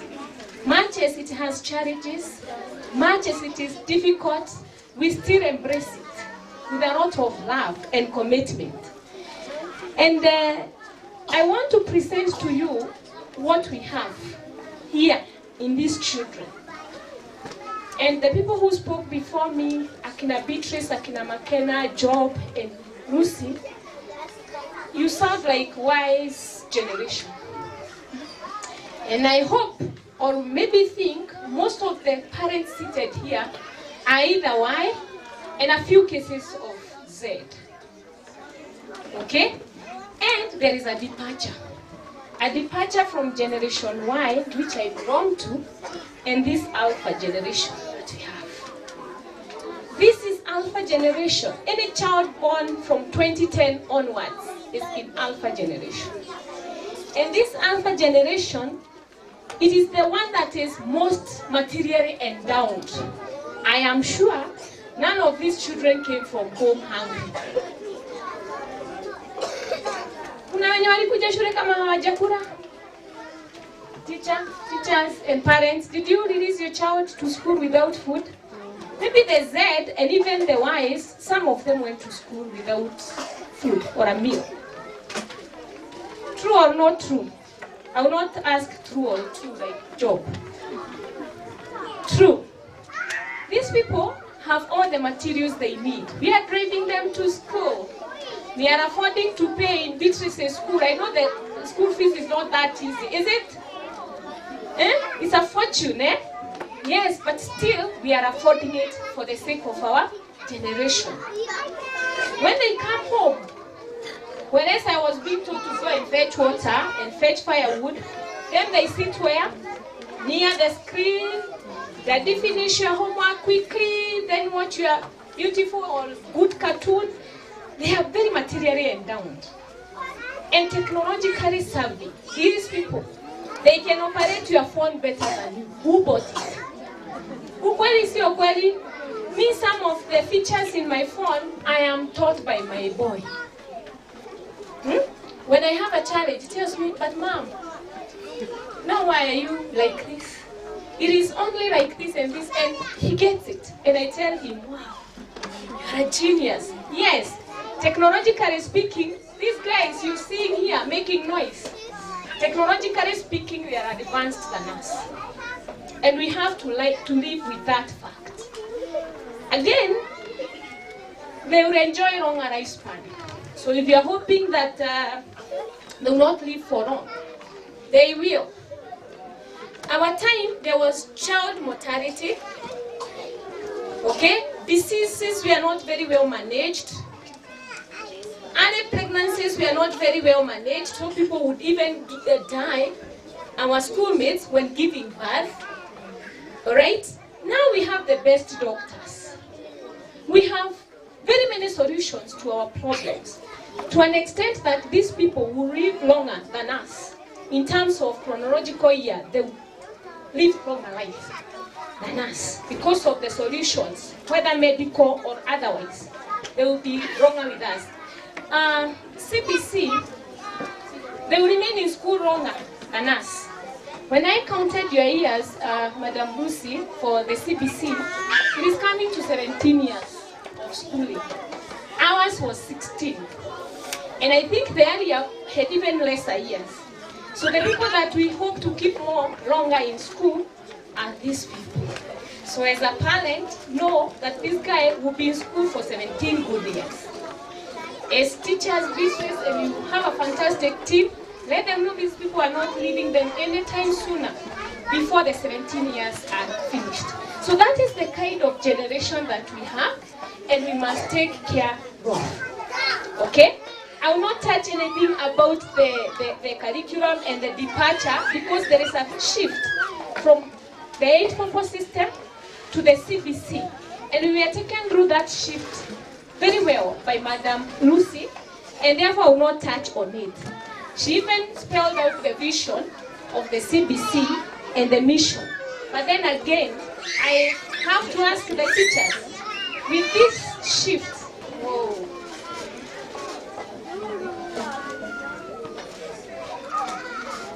No, it's okay. Madam will listen on your behalf, because the duty you are doing is very important for us here. So Beatrice, I'll be addressing you with Lucy, that we have this major shift from 844 system to the competency-based curriculum. Okay? This shift will not require a traditional teacher like Dr. Jane here. We have to also shift. Shift with our strategy. Shift with our methodology of teaching. Shift in terms of how we handle the learners. Okay?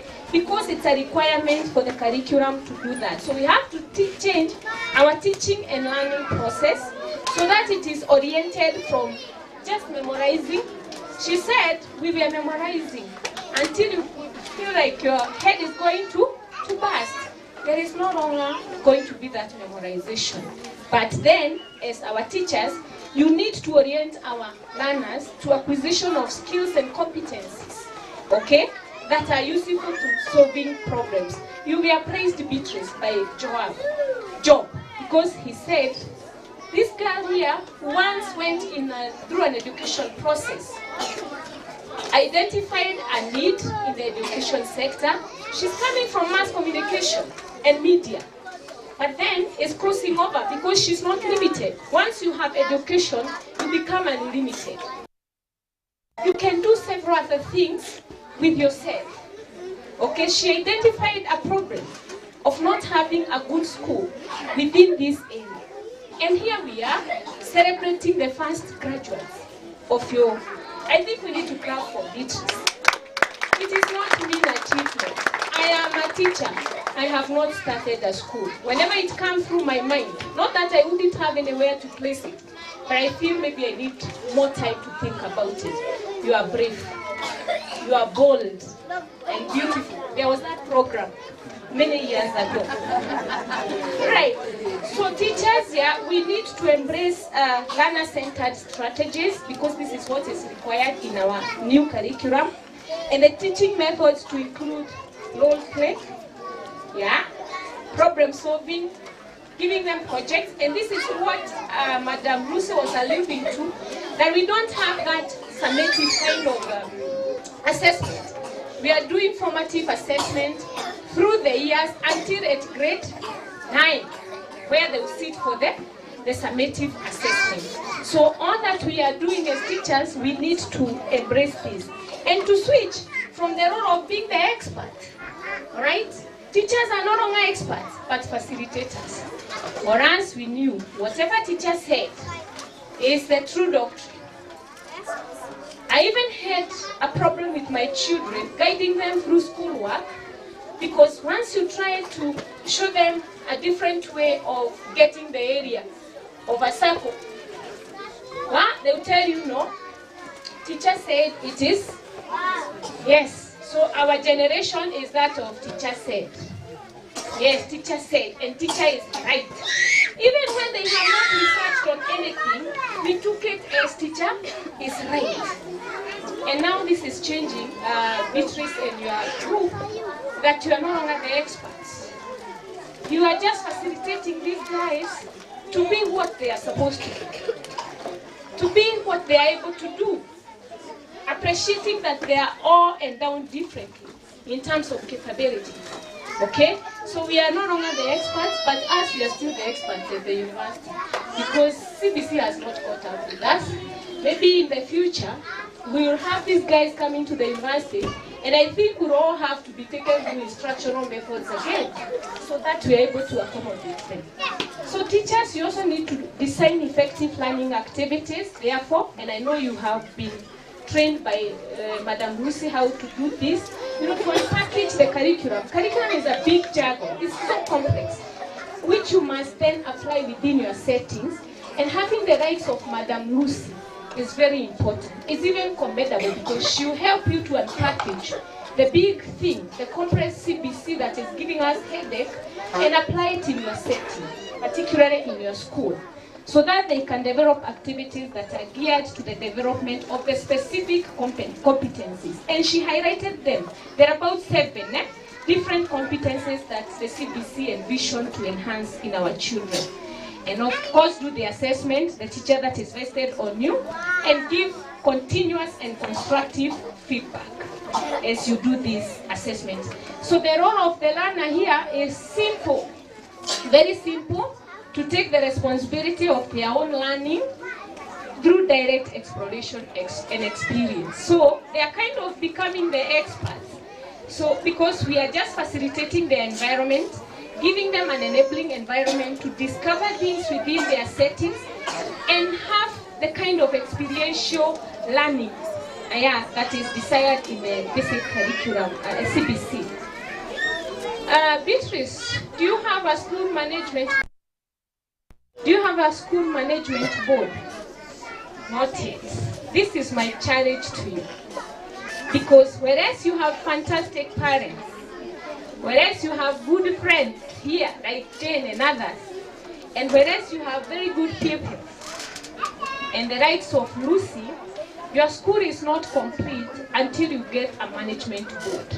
The management board help you to mobilize resources. And resources are not just in monetary terms. They are in terms of ideas. They are in terms of networking with people who can come and contribute positively to the development of the school. Right? So my challenge to you, think about a board. Think about a board. It will move you to the next level. And I would say if the board was here, their work is to provide the additional resources. Remember, the CBC is coming with a package of what is needed within the school and at home. So whereas we will encourage the parent to provide the resources at home, when they come to school, there should be no disconnect. The school should be endowed with, you know, a myriad of resources that is supporting the implementation of the curriculum. And at the same time, the board will help you to provide opportunities to the teachers for thorough training in the CBC matters. I hope, Lucy, you are already engaging the teachers. At some point, Beatrice, you will need to bring us as parents. So that's not in a graduation ceremony, but maybe even in a workshop where you unpackage for us this CBC thing. We are complaining because others are complaining. We are complaining about CBC because maybe we do not know the basis. Maybe if you can call us as parents, we come and listen to Lucy, taking us maybe steps about the CBC, that would really be appreciated. To you parents, I am a parent, and we were taught most of the work of the CBC. It's like it's the parent who is learning. It's like the parent who is the learner. Because when they are given assignments, you have to do with them, isn't it? Right? So parents, I know you are able to provide the basic necessities. That is not a problem. When I look at the kind of parents you have, Beatrice here, sioni mwenye hataweza provide the necessities to their children. So they will. But you also need to protect your children from physical and emotional harm. We are living at a time that our families are torn apart. Haven't we seen this? So whenever there is that tear in the family level, we should try to safeguard our children from that, so that they are not emotionally hurt, to an extent that when they come to school, even the experience that they are supposed to enjoy in the learning process is compromised. We need to teach and guide them to make the right choices and make them aware of the consequences. The parent of today is another one, Beatrice. The parent of today fears to say no because we want to remain good to our children. So for me to tell my son no, it sounds more offensive to him. Maybe we need to guide them on which things to say no to and which ones to say yes to. And we need to also instill a sense of responsibility in them. Remember, the CPC requires the learner to take full responsibility and their learning experience. So when they come home, are we able to present them with opportunity for taking responsibility? All right? So that mom is not always in the kitchen. I have seen the ones that are doing CPC, especially at the higher level. When you're in the kitchen, they follow you. They want to see how you're cutting the onion. They want to see how you're placing the sufuria, you know, and so on and so forth. So when they are at home, don't leave them to the nannies. Don't let the nannies do most of the work. Just be there, observe their safety. Remember we said we have a conflict. In psychology we call it an approach avoidance conflict. You want them to face the world, but you also want to avoid them from being unsafe, okay? For so long as we are there to provide some observation on them, and I think we can still expose them to most of the things that are happening around us, in the chambers, at home, and in every other setting that they may find themselves in. I think there is so much that the parents need to do, but there is one I want to mention here, and which Lucy talked about, that we need to monitor the growth of our children. Let's not be absent. Job said that. We don't need to be absent, such that because we don't want disturbance, the next parent between me and my child is this phone. Okay? We need to monitor how they are growing so that we are able to pick the developmental milestones that they are displaying. Lucy, I know you know these developmental milestones. That at this age, there are those things that these children, if they are growing and developing normally, are supposed to display.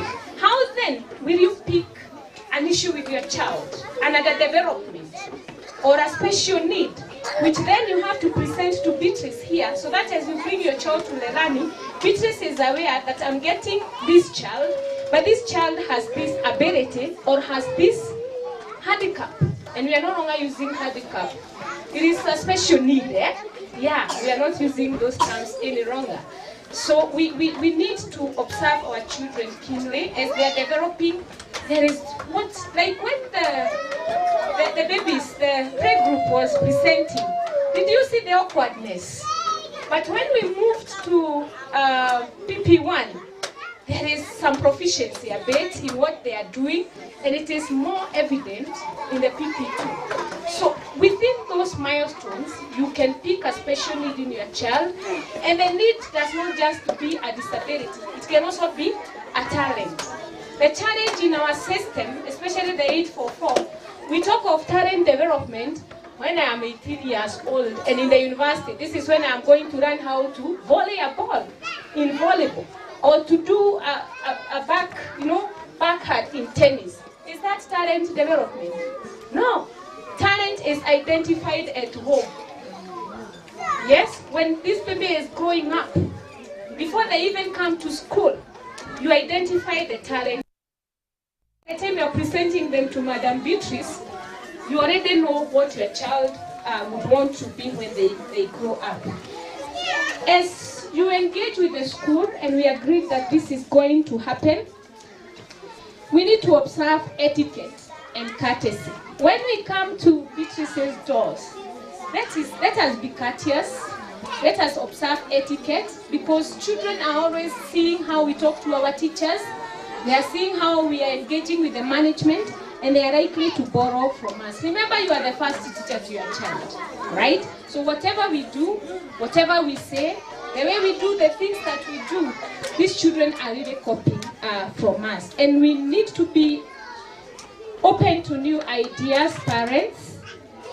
And besides being open to new ideas that may come from school, I have always found it very fulfilling in the schools that I go and engage with to also give ideas. Beatrice, you have widely traveled parents. Here are sitting engineers who are parents. So when you are putting up your building, if they come with an idea of how you can make your building better and beautiful, take it up. We have accountants here seated with you as parents. So as you hope that parents will be open to new ideas from the school management, I think the school also need to be open to ideas from parents. You have very good parents. I have seen most of the development that happened, the likes of McKenna. I know you have walked a journey with her, right? So you can have several more parents giving you ideas, because why they are giving you ideas is because they also want the best learning environment for their children. So don't walk them out. Appreciate whatever they bring to your door. And then parents, I would request that we take part in the learning of our children. Don't feel tired when you're seated there listening to this. Don't tire when you are called. Come, because you are being called because of your child, all right? Whenever there is sport day, come and engage with them, all right? Whenever you are called for a parent meeting, come and be available, because it's all is for the good of your children. And I would want to leave you with this quote, parents. I am a parent. Sometimes you talk to your child and you think they are not listening. Sometimes you even think they are not hearing what you are saying. But I encourage you to not worry. Don't worry that your children are not listening to you. Worry that they are always watching you. Okay? So don't worry about the fact that they may not be listening to you. What they pick from you as they observe you is what should worry you. So if you are that parent who comes drunk and staggering, worry about that. Right?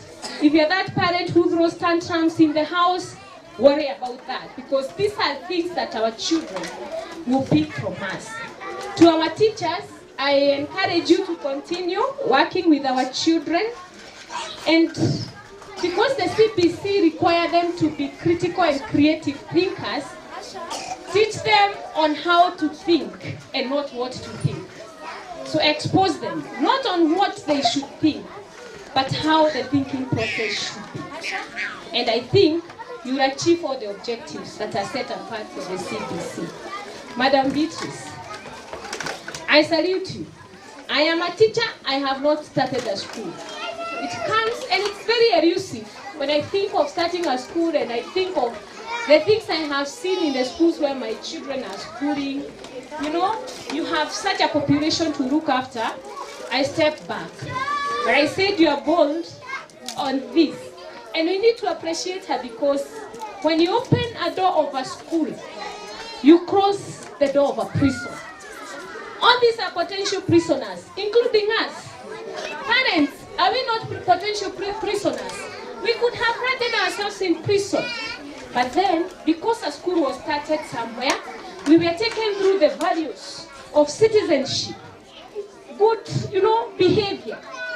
And of course, the church also plays a big role. Okay? If we were not taken through the social ethics in my years, maybe I would be in jail, having done something criminal. All right? So, madam, we hail you, we appreciate you for starting this school, because you have crossed, you can see, you can count the number of children you have. Now you can imagine inmates. Yeah? If they are not in school and if they are not trained to be the kind of citizens that we are looking for. So with those very many remarks, I want to appreciate you for listening to me. I think I want to befriend this school, Beatrice, so that we can walk the journey with you, and may God bless you. As you parent, parenting is difficult, but with God leading you, and with this all people here who are knowledgeable about parenting, it is possible. Don't be overwhelmed by the information that there is about parenting. Because if you ask Google about how to parent, atakupatia listi zake za kuparent. Ukienda church, the church has a program on how to parent. Until you are bombarded with so much information on parenting, until you feel like you are confused. No one has a manual on parenting. You are the best. You are the best custodian of how to parent your child. Yes, we will tell you how to do it. Maybe you may apply only 20% of what we say, but 80% of parenting is your responsibility as a parent. May God bless you.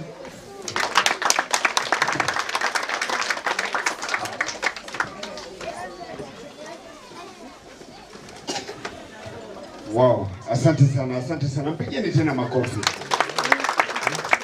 Madam Dr. Jane. Amazing. Umesikia venye doctors talk? Eh? That is amazing. And thank you for always supporting our institution at Lelani. So, right now, I know ili kidogo mmeongeleshwa sana, si ndio? Ati So, right now, tunasema before we complete, we're going to be going to the next session, that is giving certificates to the graduates. But before we do that, I would like us to stretch a bit. Just stand up, kindly. Let's all stand up. Just stand up. So, tulisema when we come to Lelani, leo tumekuja kufanya nini? Kuangalia graduation ya nini? Ya watoto. Kwa hivyo tunafaa kuwa na nini? Na utoto. Thank you. Thank you. Yaani umefanya university miaka 19 na bado unaongea hivyo. Okay. So, if I tell you Wamata, you say wee. Okay? Hiyo ni uto? Wamata? No, I can't hear you. Wamata? Wamata? Okay. So this is what you do. You do this. Wamata? Daddy? Yeah, just say. Wamata? Wamata? DJ, twende. Put it this way. Yes, do this. On the left. On the right. On the left. Let me follow what I do. Okay, let's go.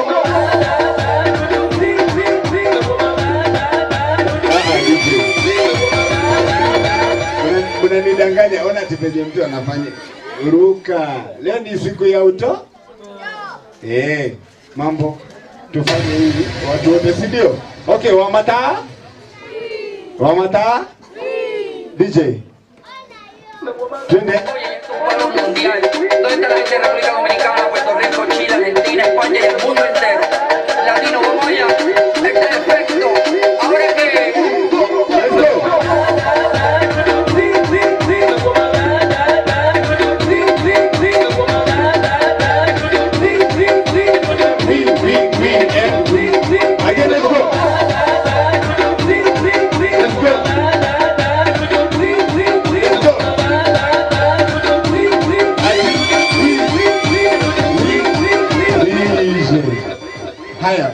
I hope you remember this song ya kitambo. This is for people wenye wako na katumbo kidogo, na katumbo bora ni tumbo, si ndio? Okay, everybody, you're going to listen to what the song says and you follow, because tumekuja shule tunafuata. Okay, you told me your Kelsey, just wait, then we'll call you, okay? So, shikilia tu tumbo kidogo, shikilia tu kidogo. DJ, just give us that. Shikilia tu tumbo kidogo, ni wakati wa tumbo. Everybody just do this. Pole tu. Pole tu. And then you turn like this. Let's go. Angalia sasa. Asonga mbele. 1, 2, mbele mbele. Mbele nyuma. Nyuma mbele. Nyuma kando. Umeshika hilo? Haya, DJ. Umeshika hilo? Sawa. Mbele mbele. Unasikiza maneno, sawa? Let's try again. Shika tumbo yako. DJ. Haya, peleka pole pole tu. Pole pole tu. Pole pole tu. Pole pole tu. Haya, to the side.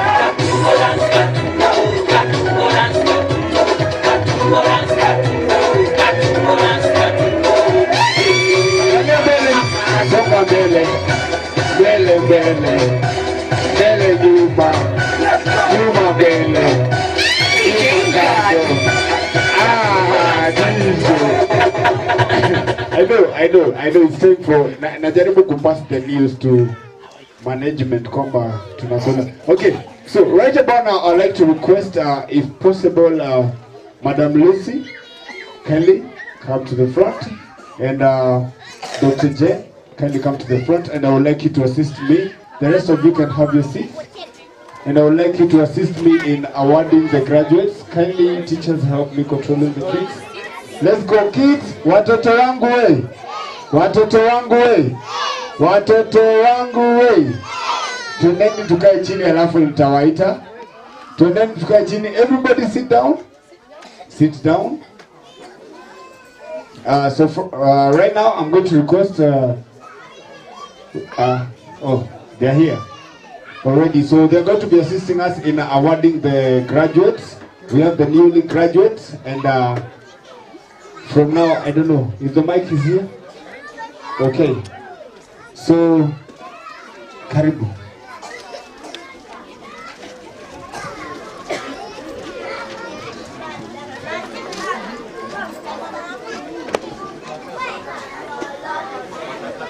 Hello. Hello. Hi. Hi. Hi. When I say, when I say open your mouth, useme sawa. Wewe unasikiliza. Haya, listen to me. Open your mouth. Open your mouth. Shut your mouth. Shut your mouth. Open your mouth. Open your mouth. Shut your mouth. I am not shut. Shut your mouth. Shut again.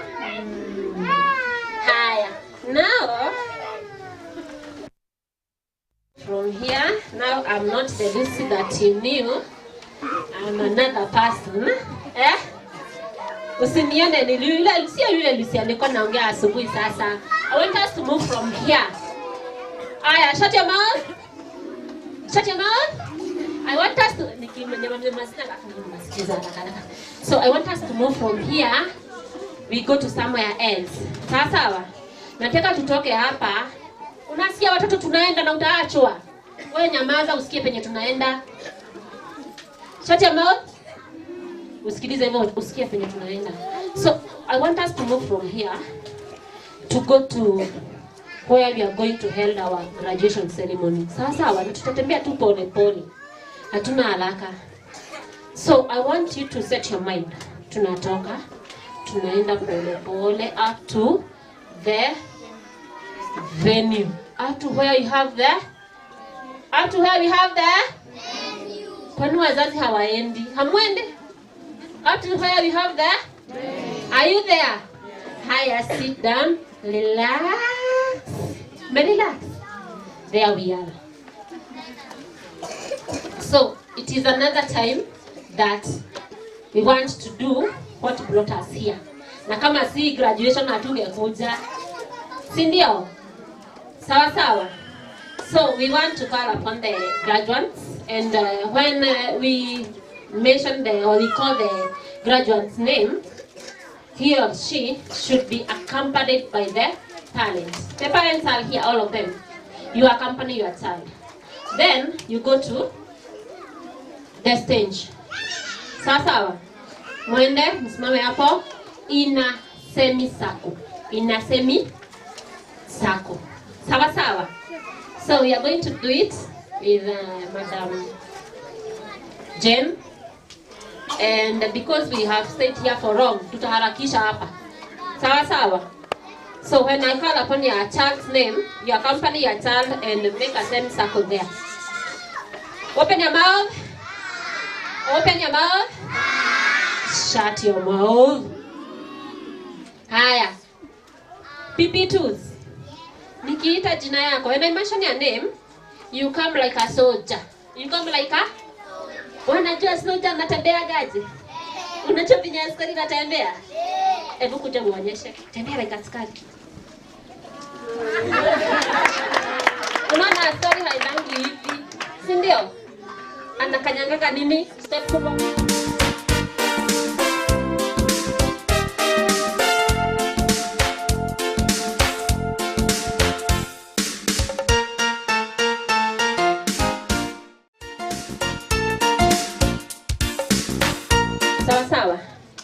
We have Keira Marion Kabura. Ako wapi atembee kama soja?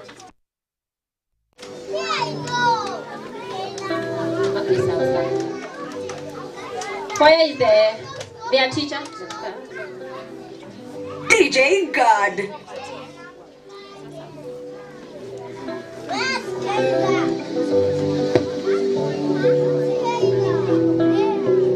Hello.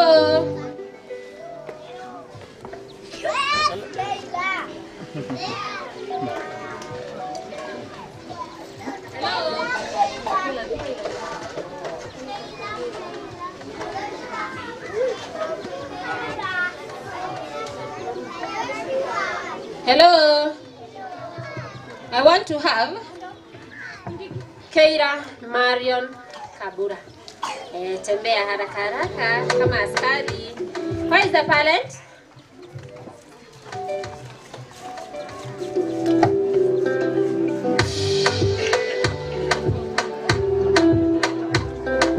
Can you shout for Keira?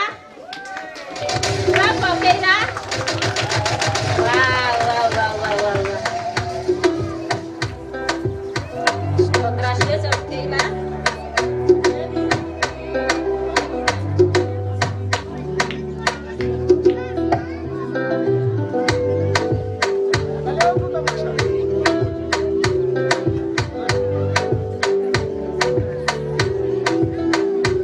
Then we have Eddie Moita, parent and the child. Please make a sign at the back.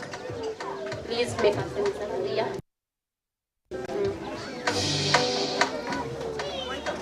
We have Eddie Moita.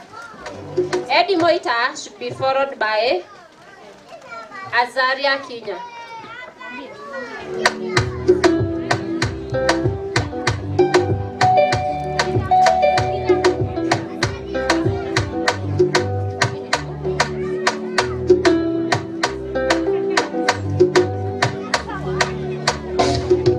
Eden. Then we have Eden Makore. Where is Eden? Okay.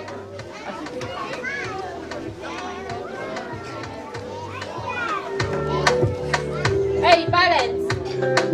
Shout for them and clap for them. Hey.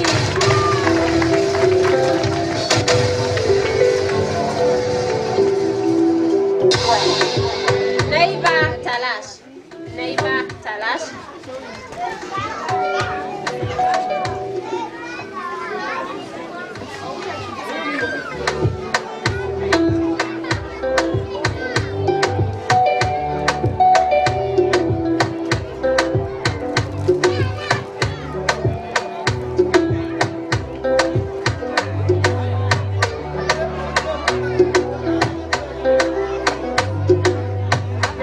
Talash,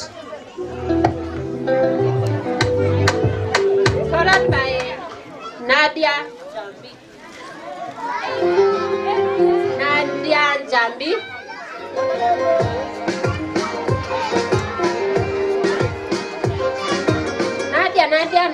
Nadia Njeri, Nadia and her parents, followed by Jankari Wangari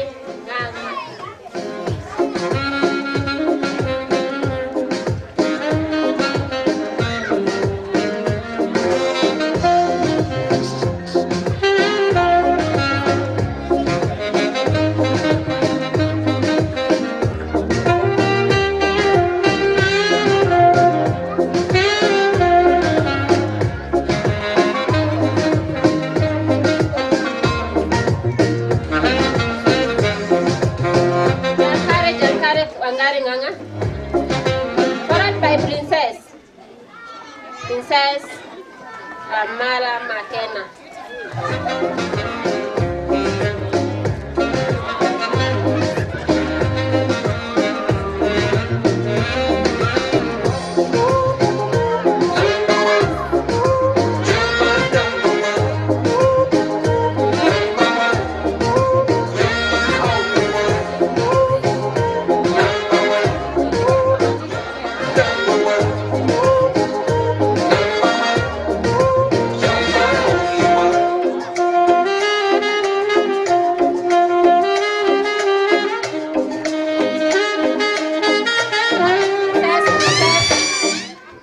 Princess,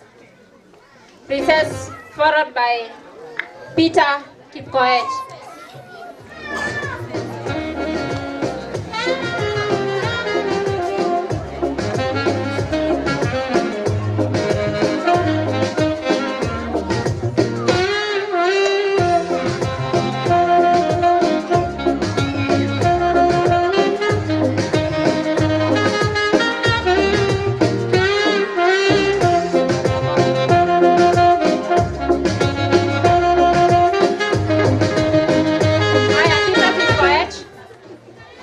Followed by Delphine Mogo.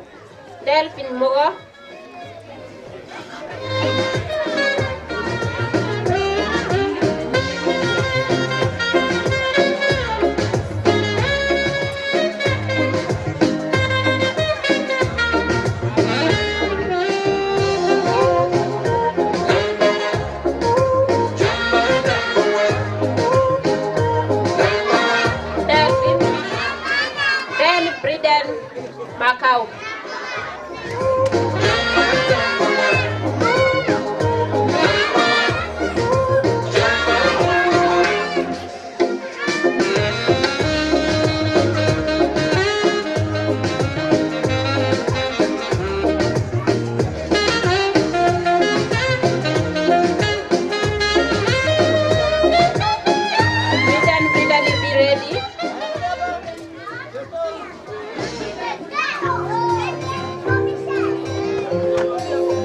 Followed by Crington Rongo.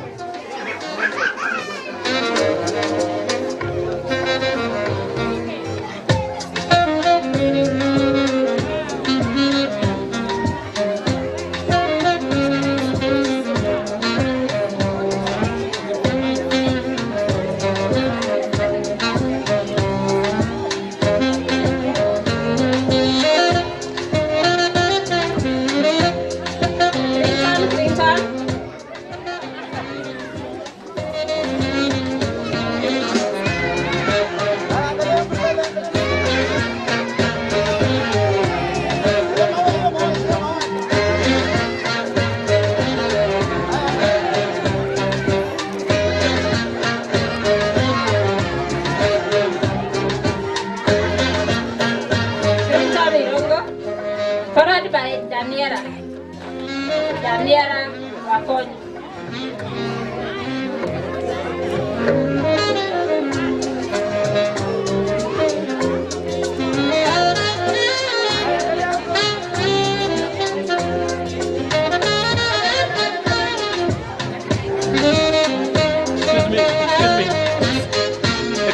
Excuse. Daniela, be ready. Followed by Francis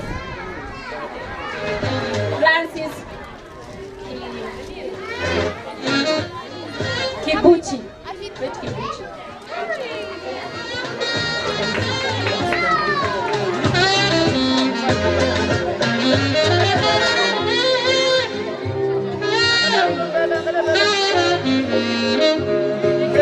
Francis. Followed by Nataria Judith. Followed by Natari Judith.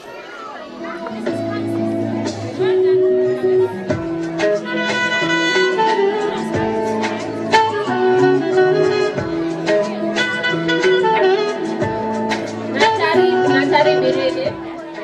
Then Friden Evenji. Then we have Friden Evenji.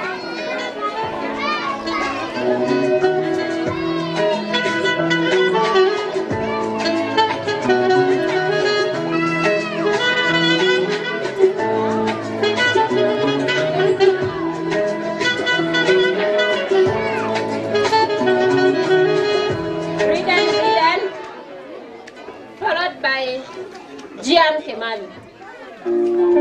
Friden followed by Gian Kemali.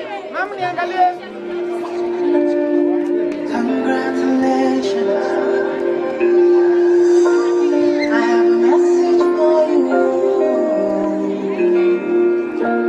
God has sent me to Gian, be ready.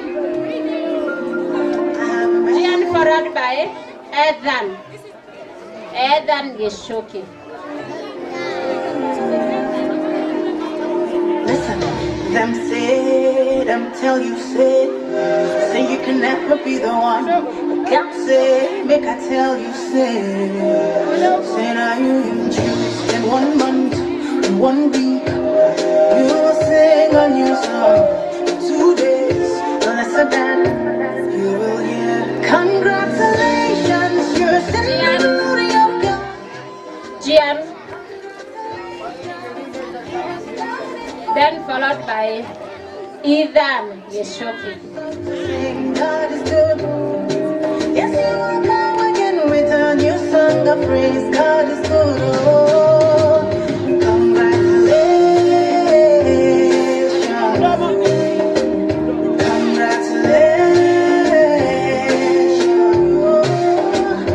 Congratulations. Say what the Lord has done for you. Congratulations. Followed by Levi Mwangi. That I can never be yours. I've seen that. God is greater than that.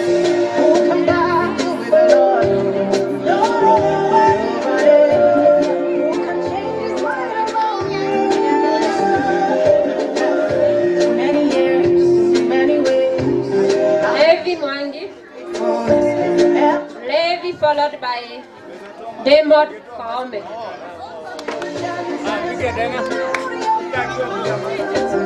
Congratulations, he has done it for me, and I have come where I didn't used to sing. My God is good. Yes, Levi, we are waiting for you. Then we have Demod Kome.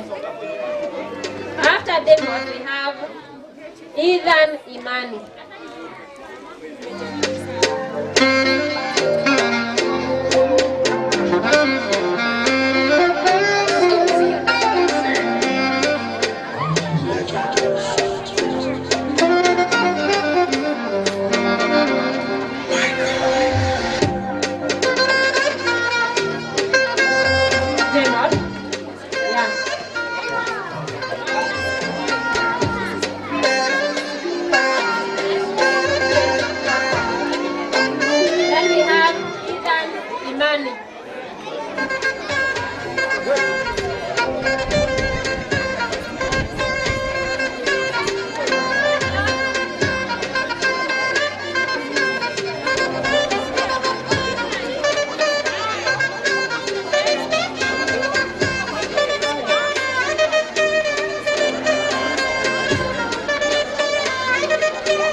Abigail Jerry. Abigail Jerry.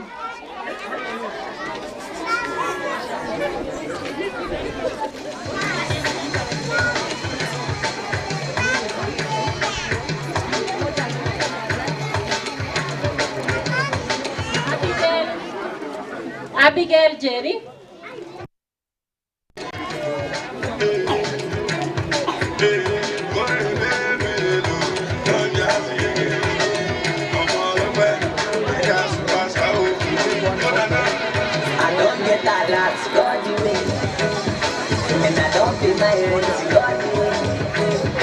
There be one for my hand, but God you win. There be one to my joy, but God you win. I say anything else, no God you win, no God you win, no God you win, no. Anything else, no God you win, no God you win, no God you win, no. I don't change my name to God you win. No more, I don't buy more, nobody.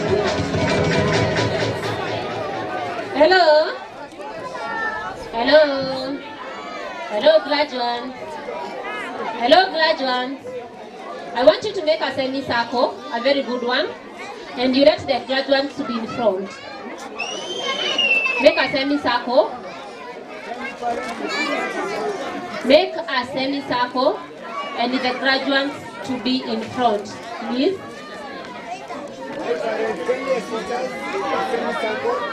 This is what I mean. You stay in a semicircle and your child to be in front of you.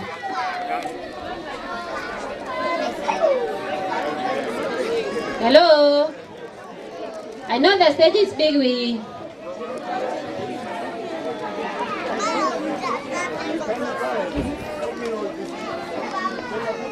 Just take your kid, and if there is a guardian, let him be or her be at the back of you. Kama kuna guardian, mzazi mmoja asimame mbele na mtoto wake akuwa hapo mbele. Kama ni guardian akuwe nyuma, ndio tuone graduates vizuri. I want them to make a very good semicircle.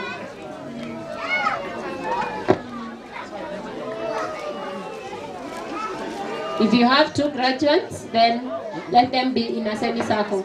Huyu mtoto ako na nani?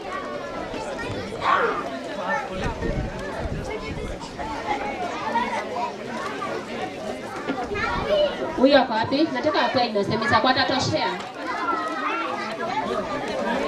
You understand?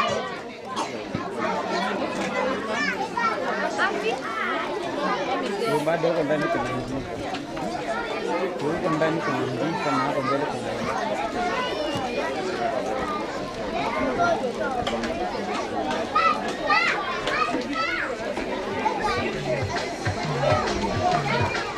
Haya, help your graduates aweke hiyo certificate yake mbele aishike hivi. Hello. Hello. Haya, graduates, nataka ushike certificate yako hivi. So if you look at these graduates, the gown is very important. The gown and the cape, it shows that these are intelligent people. Have you ever asked yourself, why do we wear the gown and the cap during graduations? Huh? Why, Julisa? Because the gown and the cap, they represent intelligence and superiority. Sawa sawa. And if you look at the hat, hapa juu iko flat. Si ndio?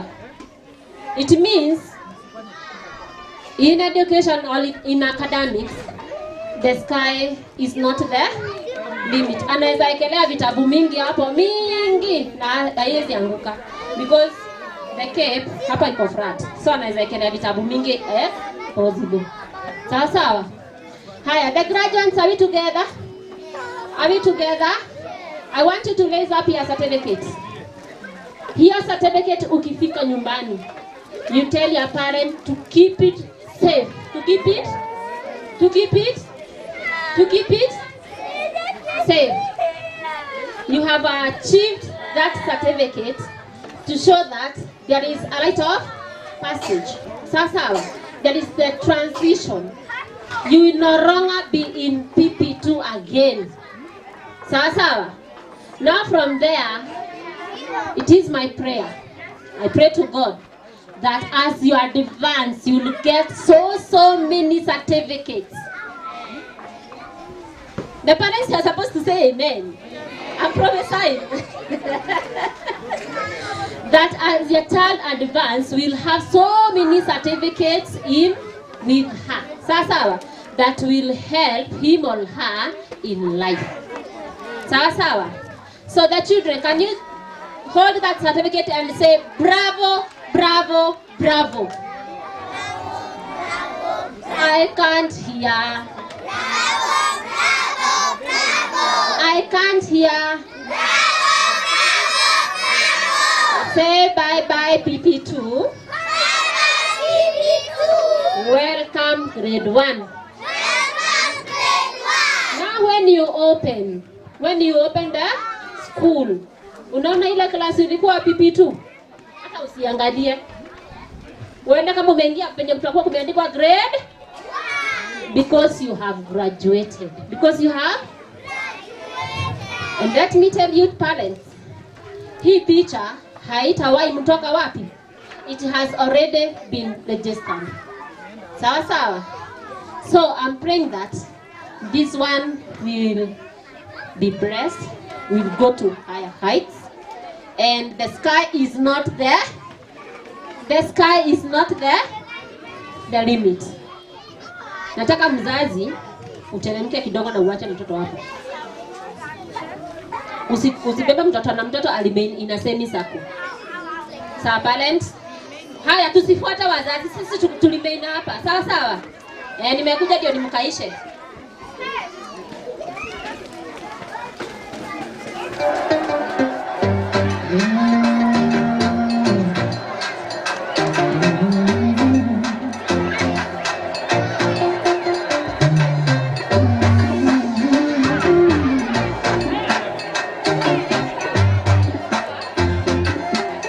Everything you put your hand go up. You never open doors. Semi circle. This time is not a circle but a semi circle. Haya, train in a semi circle. Semi circle inaenda hivi. Teacher help me. I want to invite our director and all the teachers for the work well done. If it was not for the teamwork, hatungefika hapa. So the director and all the teachers, kujeni sasa. Bina semi circle. Say amen. If you believe it, say amen. If you believe it, say amen. Amen. Amen. Everything you put your hand go up. You never open doors. You self go be a boss. Amen. Amen. Everything you put your hand go up. You never open doors. You self go be a boss. Amen.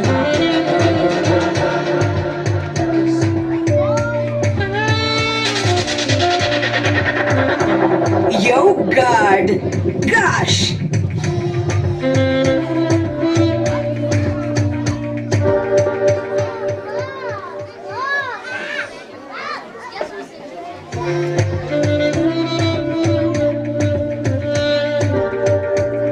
Wow. Can you clap for us? You give us a good clap. Apana maua maua. Maua maua. Give us red, pink, yellow. Give us. Hi, mosquito, mosquito. Hi, sema mosquito, mosquito. DJ God. Haya, catch it. Hapana, hujashika, nikushika. Haya, catch it. Catch it. Haya, keep it. Good. Haya, here we have the graduates and our well-able teachers. Our well-able teachers. Kama sio hawa, hatungefika hapa. So, I want them to say bravo because of the far God has brought us. All of us, bravo mara tatu.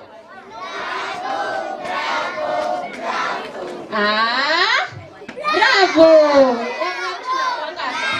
Alright, let's go, bravo.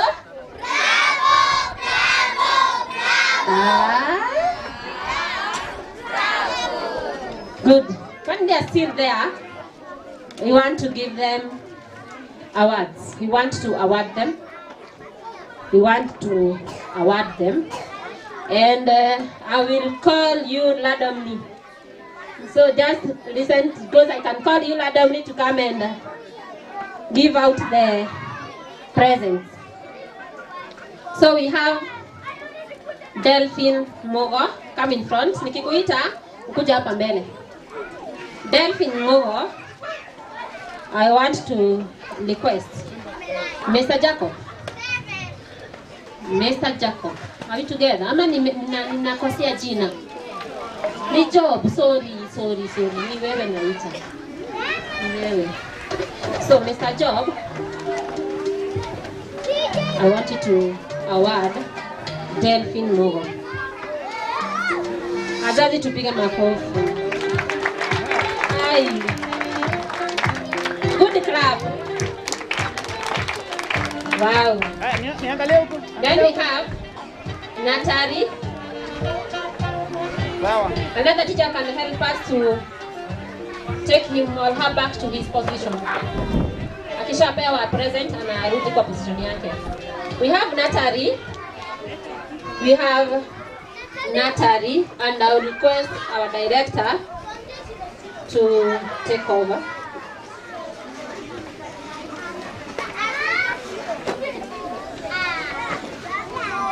Then we have Levi. Levi.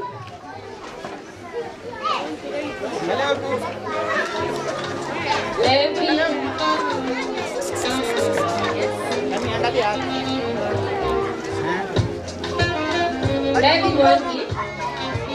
Levi Mwangi is going to be given by Mama Brado. Mama Brado, nuko wapi? Come. Wa. Tell your neighbor to assist you. Mwambie amuke on your behalf. Tell your neighbor to stand on your behalf. She's there. She's already there. Good. Then we have Clinton Ilongo. Clinton Ilongo. Clinton Ilongo. We have a very beautiful lady here. Come over. Then we have Naiva Talash. Naiva Talash. Naiva Talash is going to be awarded by Mama Rion. Mama Rion is happy.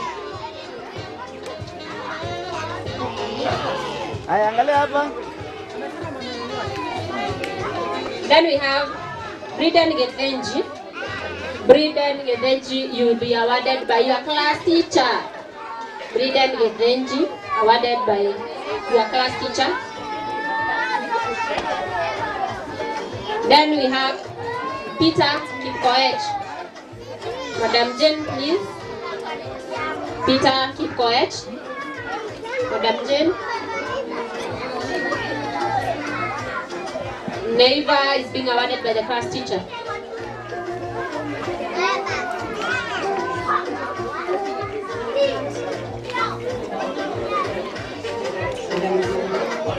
Aya, where is Briden Gedenji? Briden Gedenji. Aya, angalia hapa. Then Peter Kipkoech. Peter Kipkoech. I'm going to request one of the parents here. Acha nikaribia wazazi. I'm coming to you. To you.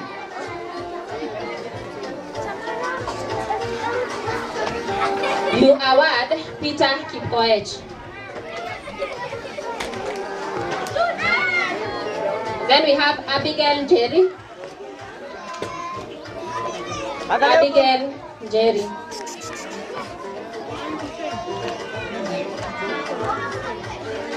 We have Abigail Jerry. This side ni kama nimewasahau. Abigail Jerry, you are the one to award Abigail Jerry. Then we have Ethan Yeshoke. Ethan Yeshoke. Where is the parent of Ethan? Mzazi wa Ethan uko wapi? Come and award your son. Okay. So angalia huku. Then we have Briden Macau. Briden Macau. Briden Macau, you'll be awarded by the class teacher PP1. The class teacher in PP1. Briden Macau. Acha kwa mtu hapo.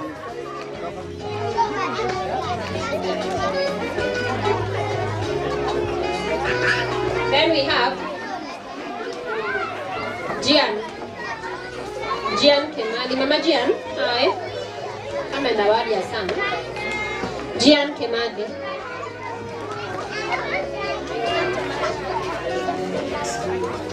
Angalia huko. Then we have Daniela Wakonyu, Daniela Wakonyu to be awarded by Mama Azaria.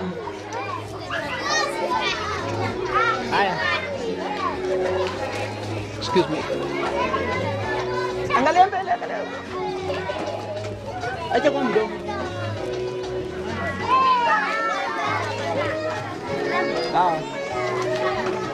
Then from there we have your award, Daniela Wakonyu. Then Azaria. Baba Azaria is allowed. Come and award your daughter. Then we have, after Azaria, we have Marion. Why is Keira Marion?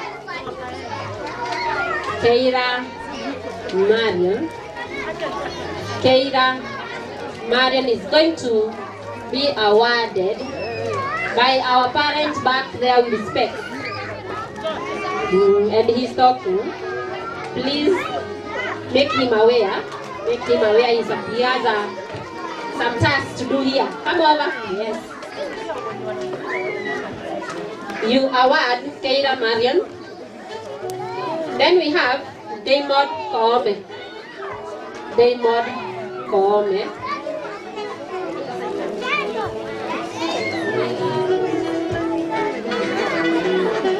Koome mzazi wa Daymond Koome. Mzazi wa Daymond Koome. Then Amara Makena. Amara Makena.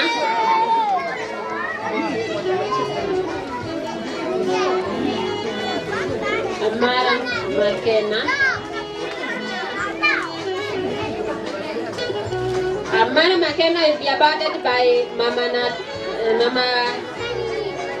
Natal. Is it Natalia? Natal. Mama Natal. Mama Natal come in the award.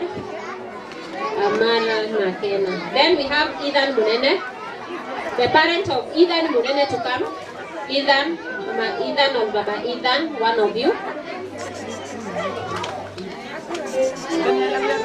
Then we have Nadia Jambi. Nadia Jambi.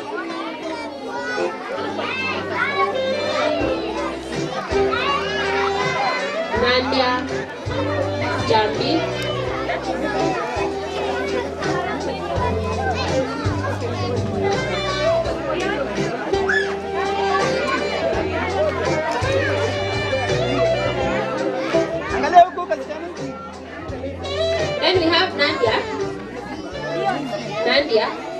Jambi.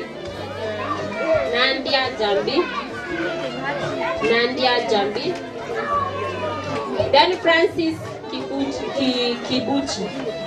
Francis.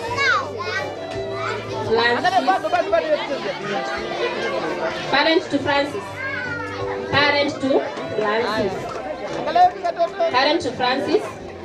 Then followed by Eddie Muita. Eddie Muita, you'll be awarded by Teacher Lahab. Teacher Lahab, you award Eddie Muita.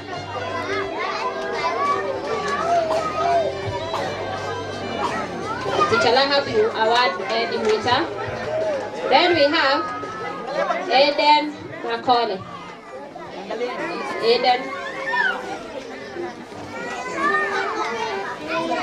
Eden Makore, the parents. Eden, Baba Eden, Mama Eden, one of you. Okay. Then Jankala Wangari.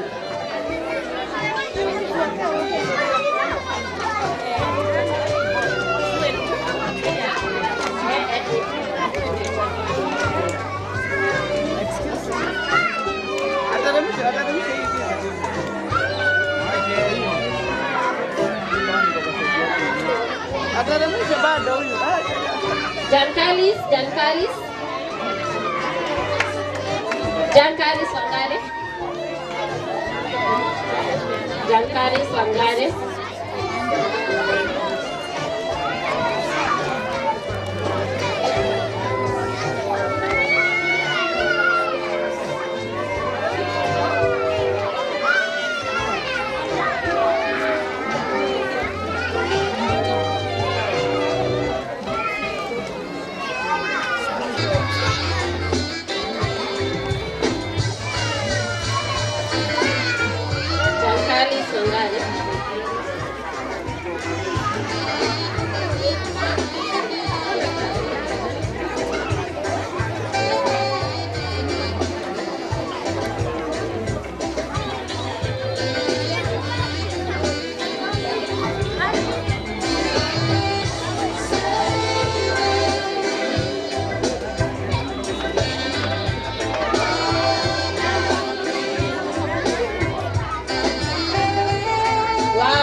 Tunaendelea vizuri.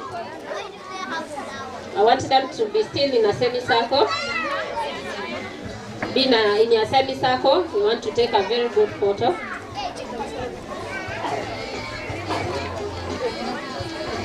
Remain in your semicircle. Now, graduates, how do you feel? Mnasikia aje?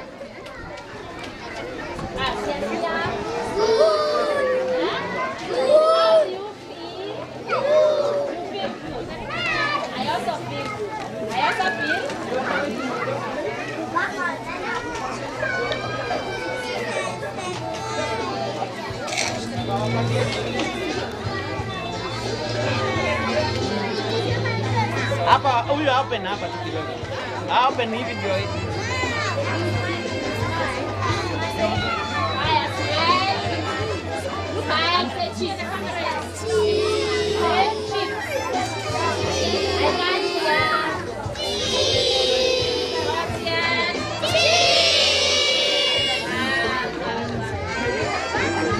Now, nataka tutoke hapa pole pole. Aste aste. Mwendo ni wa aste aste. Tukikujia certificate tulikuja mbio, si ndio? Sasa hapa tunatoka aste aste, one by one. Sawa sawa, tunateremka pole pole, tunarudi tunakaa chini. One by one. Now DJ, you can give us a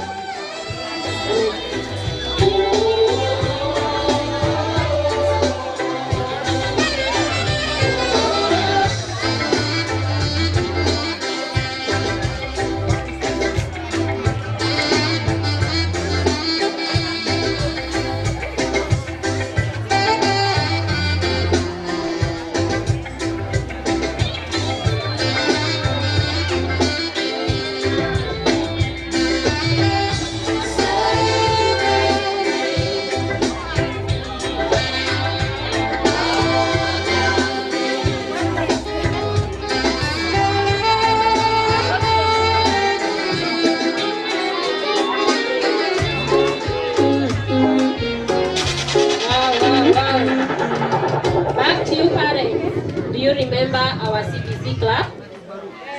Do you remember our CBC club? We want to give our graduates a CBC club. Kwa pamoja, we want to give our graduates a CBC club. Let's go.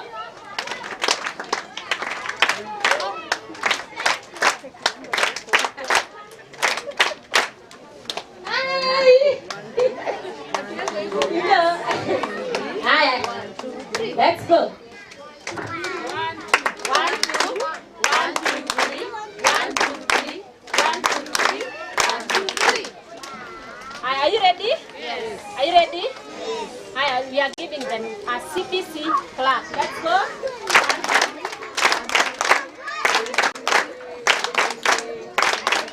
Thank you so much.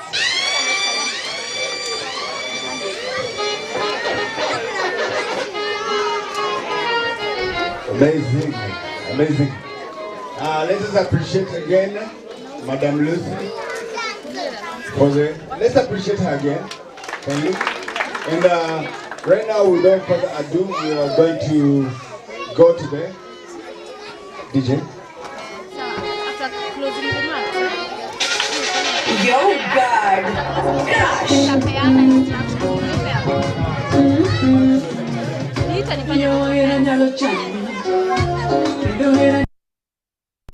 Okay, DJ. So right now I'm going to request, if possible, are you people okay? Are you okay? Kila mtu ako sawa, si ndio? After this, you're going to have a snack here as you go and pick up a report about your child. But as for now, I'm going to request Beatrice. If okay, you can come and give us a vote of thanks.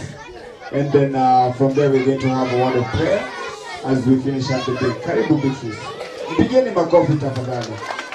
Let's not get tired of clapping. Good afternoon, everyone. Maneno. Sindio? Hey. So, thank you very much for each and every one of you Najua mmefunga kazi zenu zote. Hi babies. Hello, hello.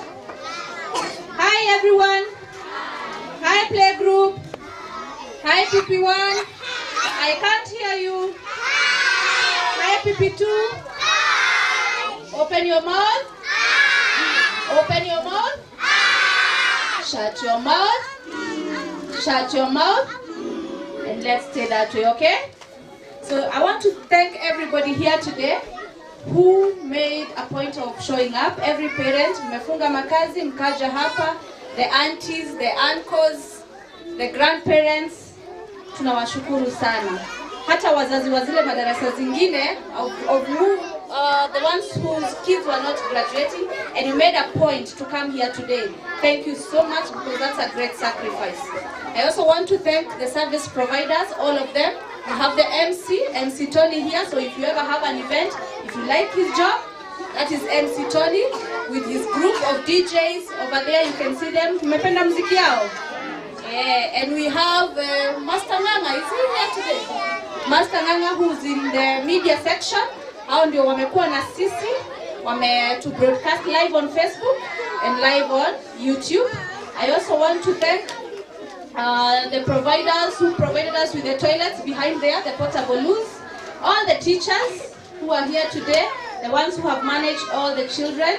I want to thank Madam Lucy, McKenna, Dr. Jane, and Mr. Job over here. Thank you so much for being with us today.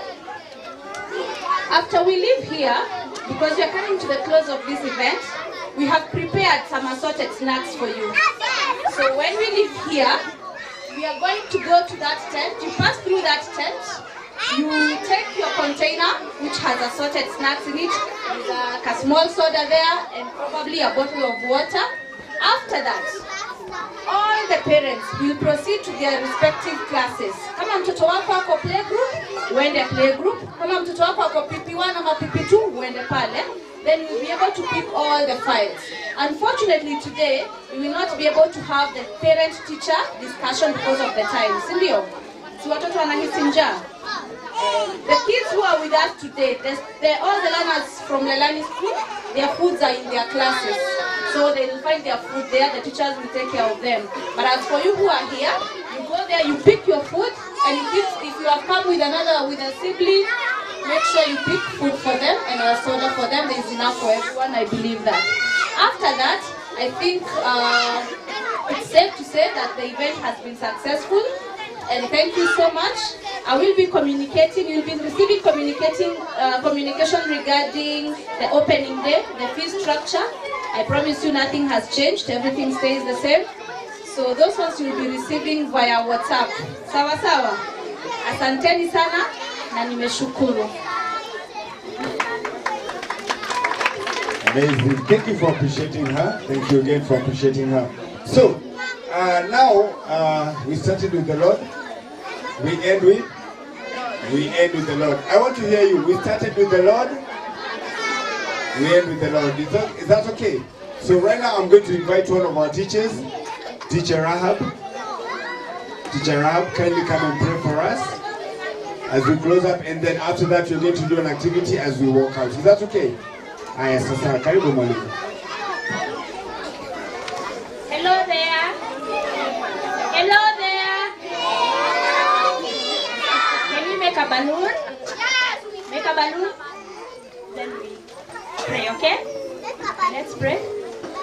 Heavenly Father, we come before you this afternoon. We thank you, Lord, and your holy name.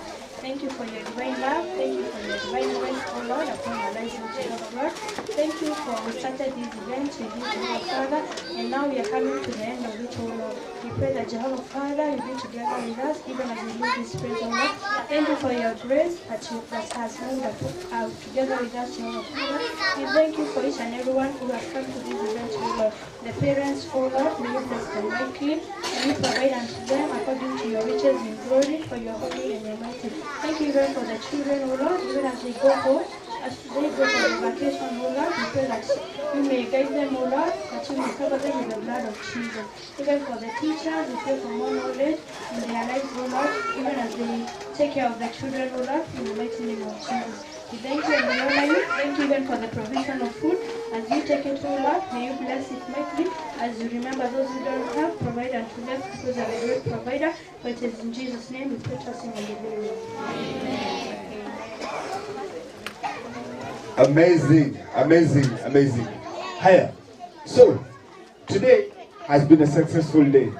I have seen, you know, the mosquito ones in there.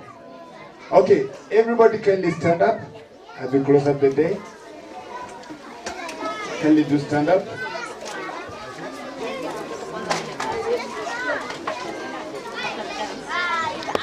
So, I want to repeat the mosquito one, okay? If you do the mosquito, tunafanyanga hivi sasa. Just mosquito, mosquito, mosquito. Let me hear that. Mosquito, mosquito, mosquito. Mosquito, mosquito, mosquito. It's going to this side. Mosquito, mosquito. Catch it. No, don't kill it. You didn't catch it. Imekimbia huku. Tuifuate. Mosquito, mosquito, mosquito. Mosquito, mosquito, mosquito. Catch it. Imeenda chini. Mosquito, mosquito, mosquito. Itafuta mosquito. Mosquito, mosquito, catch it. Aya, kamepanda juu. Kafuate tu mbio pole pole. Mosquito, mosquito, mosquito. Mosquito, mosquito, mosquito. Kata vizuri mosquito. Catch it. Kill it. Amazing, amazing. So, everybody, tulikuja huku kufanya uto. Simurudi at least. Tulikuja huku kufanya uto. Na utoto lazima tumalize siku na uto. Sindio? Then from there we are going to be guiding the kids. We'll go to their classes. Then so right now we just have the kids first. Kindly kids, come here. All the students, hi. Come closer to me. Watoto wangu we. Watoto wangu we. Mimi baba yenu. Uongo. Yadi wako hapa. Come closer to me. Come behind me. Come behind me. Behind me. Come behind me. Okay. Ambia mwenzako nipe space. Okay, occupy more space. So we are going to dance, Sindio? Who wants to dance? Who wants to dance? Who wants to dance? Who wants to do vimbada? Okay, DJ. Okay, put your hand here, everybody, even the families who are here, put your hands up. Put your right hand up. Only your right hand up. Everybody put your right hand up. DJ. I go. Now, let's go, DJ. I go. Now do this up and down. Let's take it. 1, 2. Now let's go. Down, down. To that side. Take it. Take it. Let's go. Pull it to.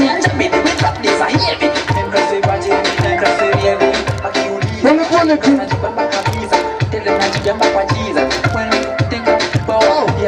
Put your hands here. Let's go. Pull it to. So nashukuru niko sawa, so mina vimbada. Na mtasifa kama kawa, so mina vimbada.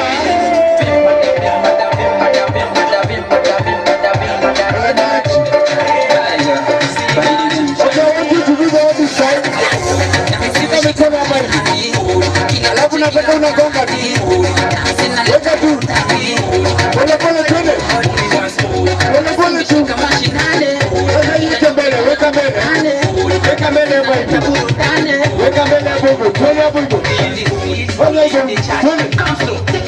Pole pole pole twende. Twende pole pole. Pole pole twende. Now shake it back.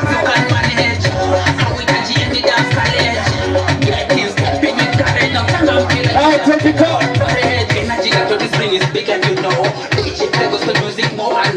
Pole tu. Now, I want you unashika kurusha kikombe. 1 rusha. 1 rusha. 1 rusha. And 3 So right now I'm going to request all the kids kindly, as we continue, all the kids to go to their classes, and from their parents I'm requesting kindly pass through the tent, get a snack, and then you go pick up what concerns you in the kids' classes kindly. Anything that you need to ask, question, comment, concern, go and see the teachers and receive their certificate and everything that is needed there. Asanteni sana, and thank you for coming to Lelani, your happy place. DJ.